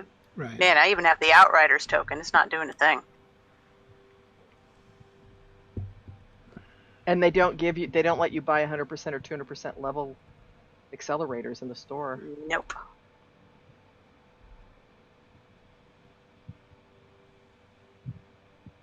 Mandatory authenticity. Oh man, my health bar is just going back and forth and back and forth. What's up with that? Why is that? Are you I going don't know. in and out of somebody's buff radius or something? Maybe there's a captain. My group, it's all glass cannons, Rune Keeper, and a... That Crabine really is coming for me. Was there a Crabine eyeing you? Oh, man. Absolutely. Oh, whoa. Oh, there we go. Yep. Good job. Run. Good job. Lore Master worth his weight in gold. Yeah, Jeez. That was good. That was close. Well played. Well, this is certainly more exciting than the Super Bowl was.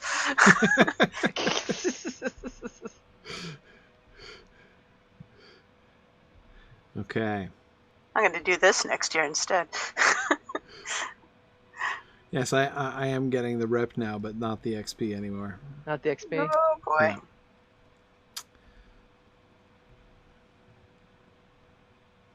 Oh, lag. Everyone has disappeared from my view. Oh, no. It's okay. You're not truly alone. It just looks like it. No, people on horses. Stay with me. Ugh, jeepers. Come make me get on horses. Oh, there's something chasing. Whoa.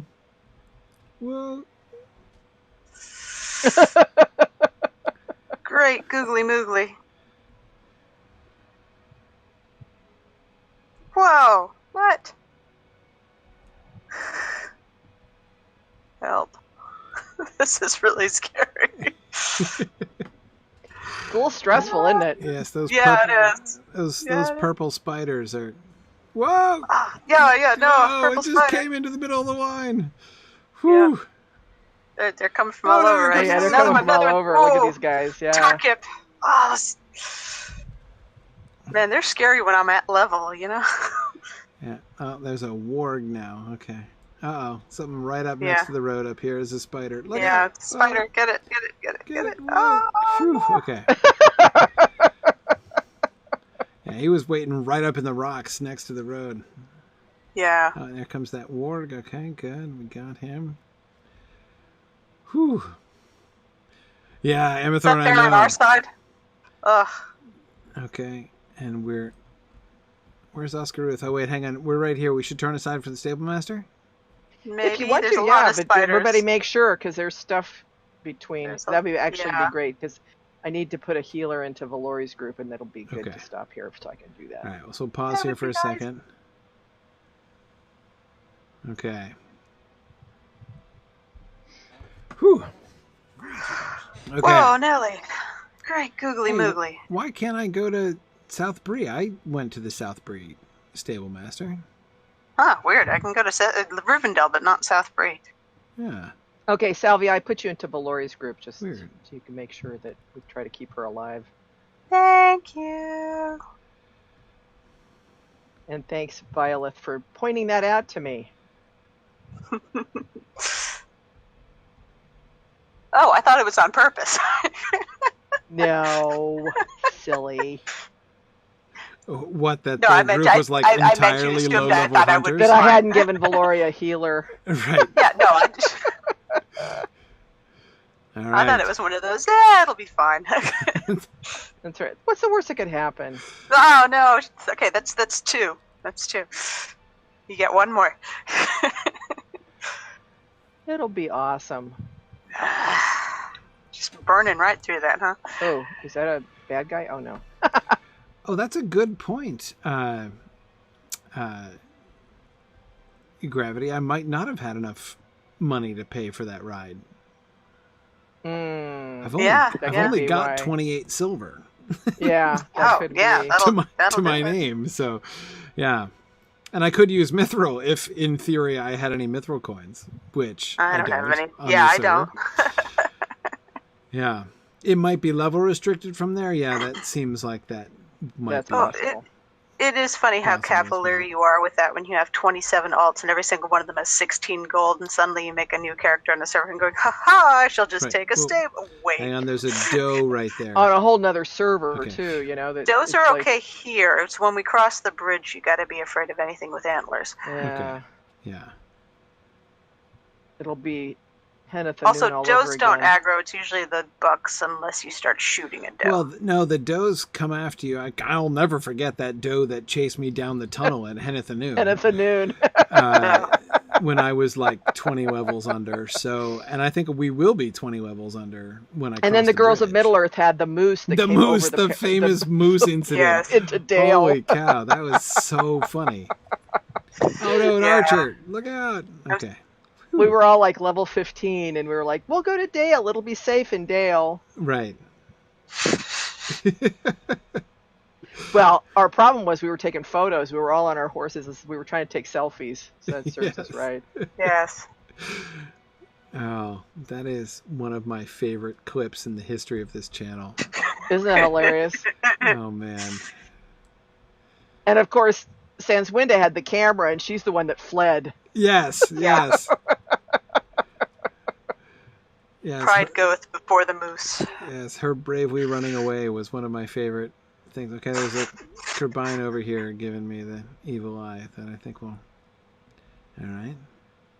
Brave says when to run away. Just exactly what I was thinking when I was watching that. Unfortunately, I was out of camera because she and I both hit 180s, like, and got the heck out of there. But I didn't make it on camera, so that was so funny. Yeah. All right, here we go. Crossing the bridge.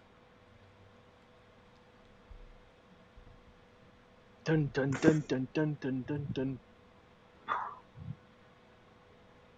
And I'm hearing Stravinsky in my head now. Okay. Now, for anybody that's watching, like on Twitch, we've been through the pretty mild spot so far. This is when it's going to get really That's right. interesting.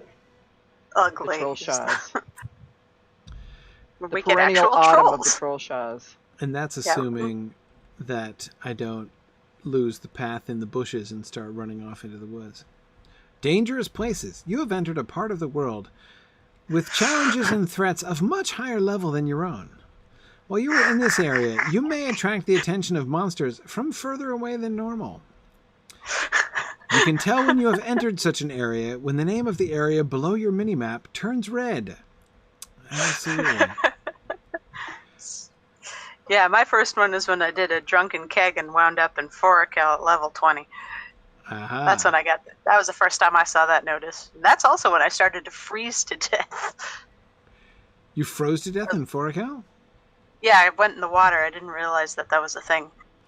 Oh, right. Every place else you can swim, and Yeah. you get in the water in 4 gallons. I figured, oh, that's easy. I'll just swim. I'll swim to safety. And then, no, I No. started to slowly die. And then the polar bear got me. So Okay. Oh, okay.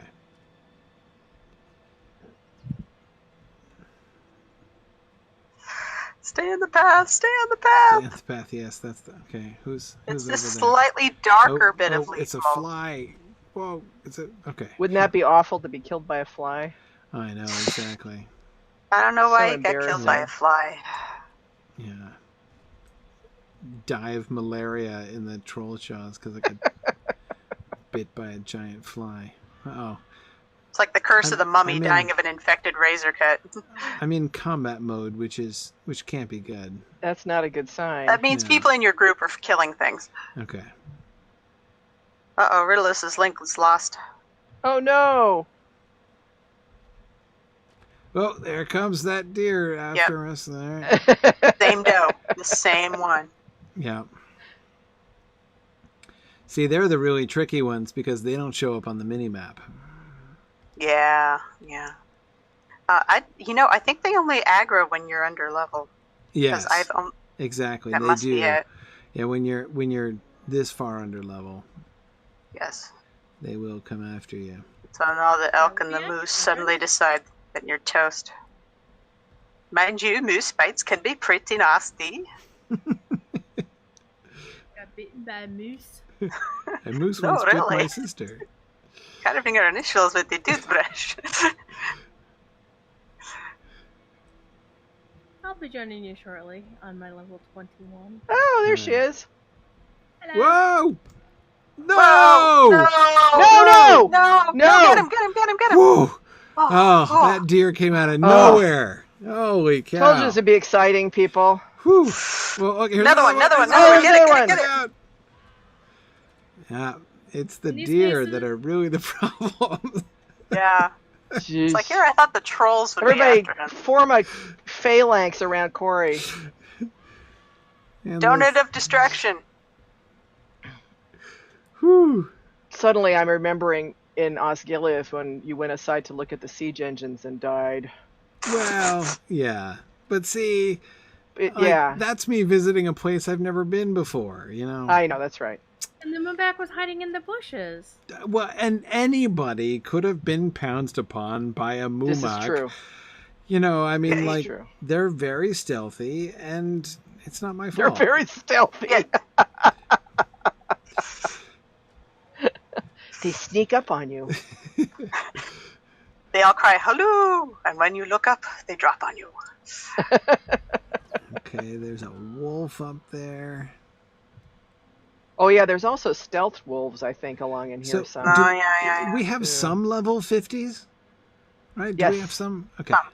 Yes. All right. Not enough, but some. Did Rildilus come back? Is he back? Yes. Oh, good. Okay. And in the group, apparently. So, Yay. although we do have some trailing it's- green arrows, And I'm it's hoping still everyone's daytime, okay. so we won't get the troll on the road. No. Oh yeah, that's good. Yeah, that's true. So that's handy. So if folks are watching on Twitch, if you don't know this, when it's nighttime in Lord of the Rings, the trolls come out Yeah. here and they Yeah, walk there's along one the road patrolling on this road, yeah. Mm-hmm. Patrolling. here. It's actually a little annoying because there's actually a quest, to kill trolls, and you can only do it at night. Oh my gosh, here they come! Oh. Bears. Okay. Bears.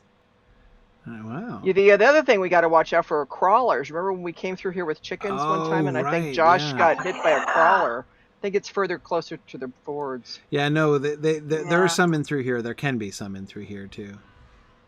I've Mhm. I've encountered I them here remember before. him. There's a crawler after me. There's a crawler after me. Help! Help!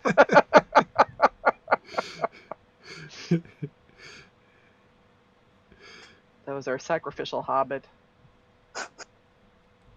Yeah, it's like, it reminds me, I did that picture. Josh asked me to draw a picture of Oh, elves right, running okay. around with a hobbit on We- on a little fishing pole, That's right. dangling yes. it in front of wolves so the chicken could run on by. That's right. That was one of my favorite. Yes. Okay.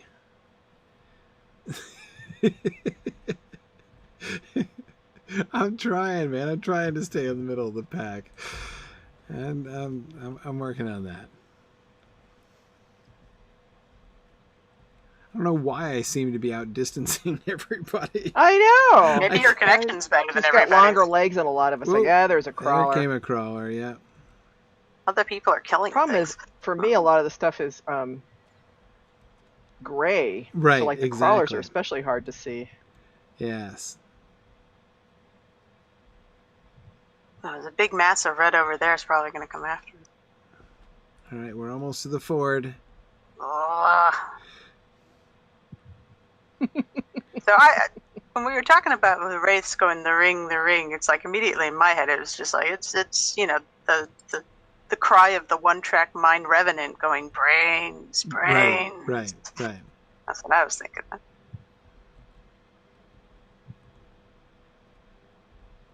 That was one of the funniest things when my son asked for a Spanish dictionary for his birthday, and the first thing he looked up is how to say brains in Spanish so he can walk around going, cerebros, cerebros.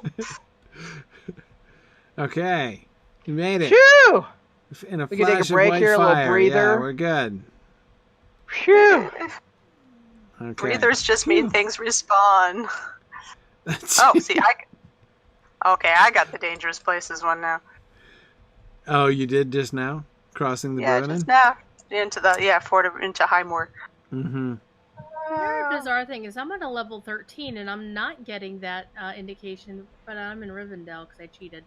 Oh, yeah, because Ah. Rivendell's a safe space. You're gonna I'm gonna come need meet a us? map. Is that what you're gonna do? You're gonna come I'm meet Yeah, us? gonna you mean- try if I don't die on the High Moor. All right. So if you see Oh, we gotta make sure you let the lore master get up in front of you with thing, Oh, yeah, because with we the- got with- the yeah. so he lynxes, can do yeah. so he Yeah. can do the thing. Put a Speaking chumpy thing on auto kill. of lynxes. Okay, there's a bear. It's a fallen comrade. There's flies up here too.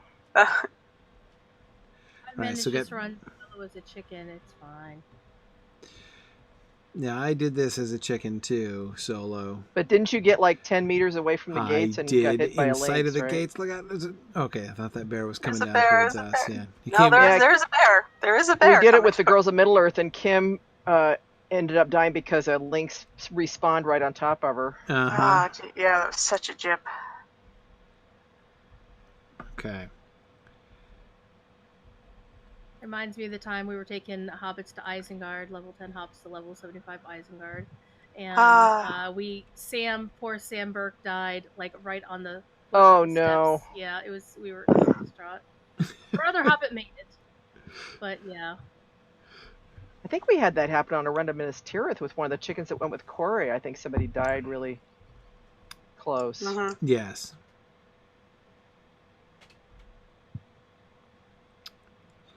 Okay. We Thank you, Thing. Standing Stone about chickens to Mordor.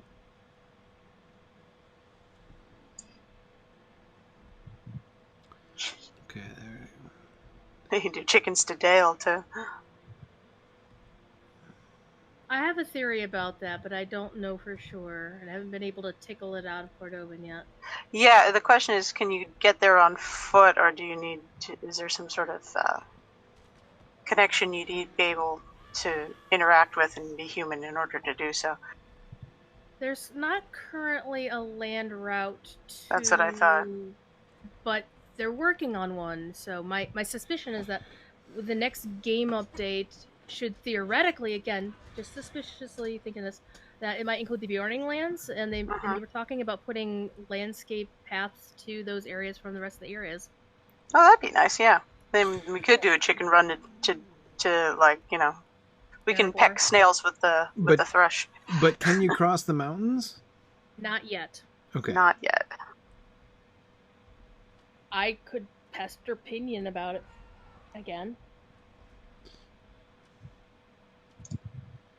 Okay. since he is kindly joining us on the Grifflet stream on the 22nd. Yes. We won't do that during that stream because we promised we wouldn't. Right. Exactly. Whoa. Lynx incoming. Ah! You're almost here. Come on. Okay. Oh boy. We could explore, you know, No, that giant exploring. valley. No. Absolutely not. With those dragons. Yeah. Everyone in unison now. What's the Oh, worst no. that could happen?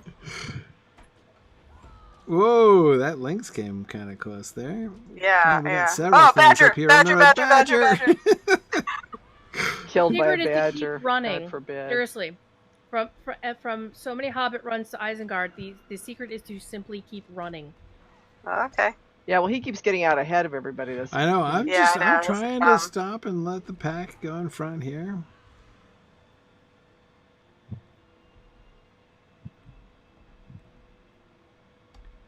Okay, we're so close. I know, we're so close. Some of you Yeah. may die. Who's right in That front is of a us risk here? I'm Okay, willing to it's take. a boar. Okay. Oh, here comes a badger. Look out! Boy, Ah! he came shooting out from the underbrush he? over He there. did, boy. Roller skating badger.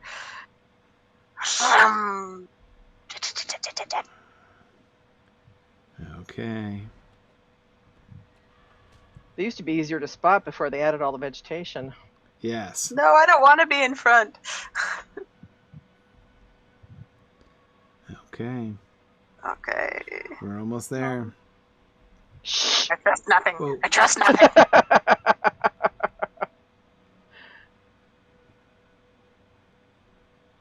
Running. Oh, yay! Here we go. We did it! This is where my chicken ran into the stealth links, right at that intersection. Right there. Wow. Yes. We're This is safe. what we get. Yay! Yeah! Woohoo! Woohoo! Woohoo! Okay. All right. And the gates of Imladris, we made it. Hooray!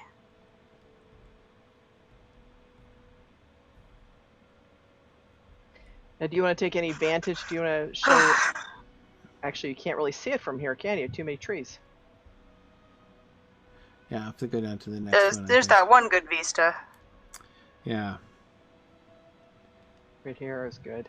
Yeah, this is a good one.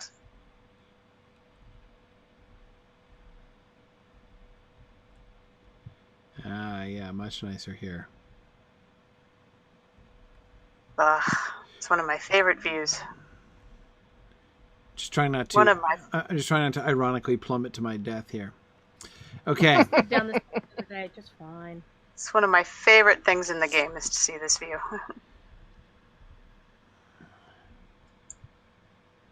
It's actually better from the road. There's fewer trees.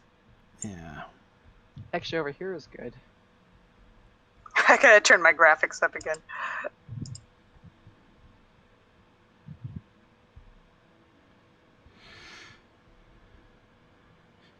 I really like how you can see like the domes and spires, but they're still all just kind of peeking out between the trees. You can see the bridges.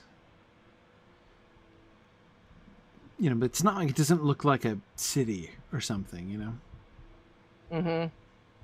You've got the mountains up behind them. These are looking like real mountains, not just the like the hills, you know, the that we were seeing from the ford, right, when we were looking up. Yeah. Big, proper. Yeah, snow-capped mountains, yeah. That are not your friend. That's right. Cool. All right. Let's go down. And we should stop. We'll actually explore Rivendell That's cool. soon. Getting here was the goal today. Yeah. Although I think most of us are going to go visit the stables real Right, I was quick. gonna say I should probably do that. I love the book, right? How the last homely house looks like it's got a book upside down on top of it. Yeah, that's true. Yeah. I've always thought that looked like Elrond's holding his page, you know. He's breaking the spine of the book. No, it's No. you know, it's Any not true pressed librarian flat is- enough, you know. So That's true. That's true. Yes. He set it down in a way that he's gonna get it again, like any right, minute now. exactly. I can't believe it. We made it. It's amazing. I know it was pretty uneventful, which is good.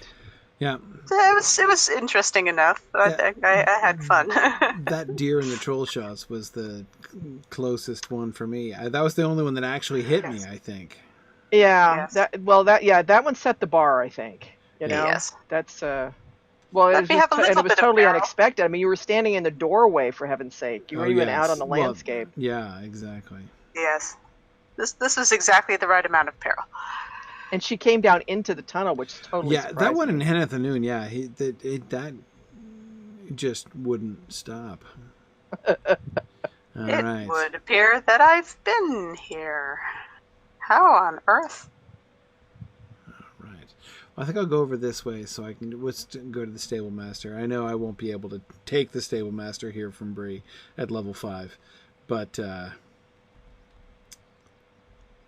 But once you have it open the first time, you don't have to spend 5 mithril coins to open it up later on. Right. For the stable That's master. right. Yeah. Just do. You can come visit. You can come visit Aragorn's horse. Right? That's what I did with my chicken, because it was part of Professor Jay Clayton's class, the Coursera thing. Yeah. 'Cause he said, I don't think anybody can actually solo taking a chicken to Rivendell and go visit Rohirrim. And I'm like, yeah, here, screenshot. Right. That's pretty amazing. All right, we did it! Woo! Okay. Yeah, awesome now, sauce. can I succeed in crossing the bridge?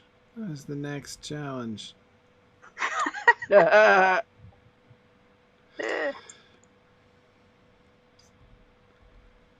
Okay.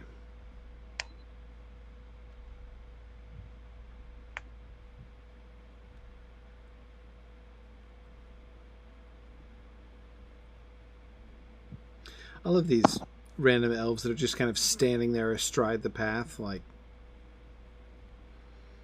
blocking traffic, you know? Yeah, I know. It's like, move it or lose it, buddy. I know.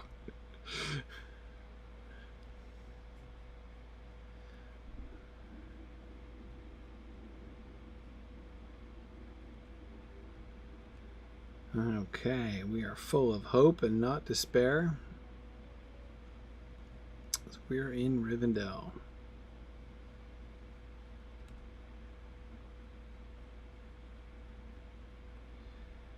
Woohoo! Hey there, man. It's Rohirrim. Yay! I love how he has his own little stable over here. Whew. Okay. All right. Excellent.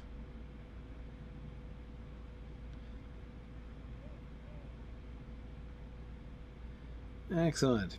Cool. All right. We did it. Thanks, everybody. So our first glimpse of Rivendell here, we have, we have achieved through great peril and daring, which just seems like the most appropriate way to actually finally arrive at Rivendell. True that.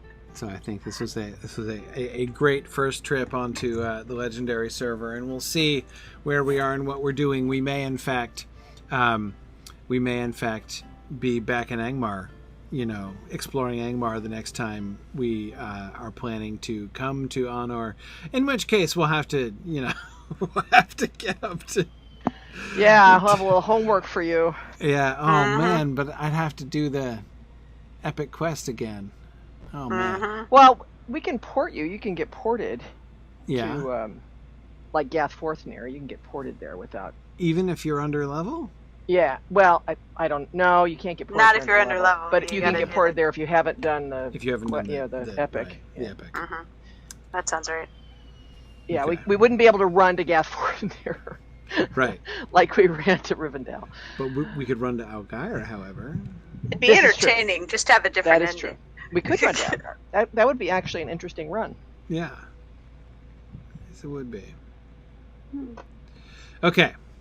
All right. Well, I should let everybody go. Thanks for your help and assistance here, and your companionship on the road for our perilous quest. Thank you for everyone's protection.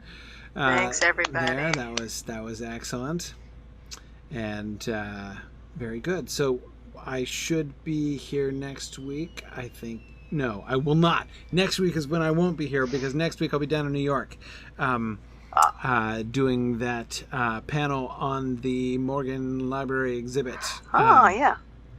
So, so that'll be next Tuesday. So I won't be here next. So we will be 2 weeks from now. On the 19th will be the next time, and then I'll be gone the week after that. So one more Tuesday in February here. And then I'll be back for the beginning of March. So, Hrothgar, excellent. You're coming to the Sheen Center event. Cool. I will look forward to seeing you there. Very good. Excellent. Good, All right. Good luck. Safe travels. Thank you. Thanks, everybody. And so we'll see you guys for class again in a fortnight. Good night, everybody. Good night. Night. Thanks for joining me on this epic exploration of The Lord of the Rings and of Standing Stone's video adaptation of Tolkien's story. If you are having even half the fun I'm having on this journey, I hope you will consider supporting the project by donating at signumuniversity.org/fund.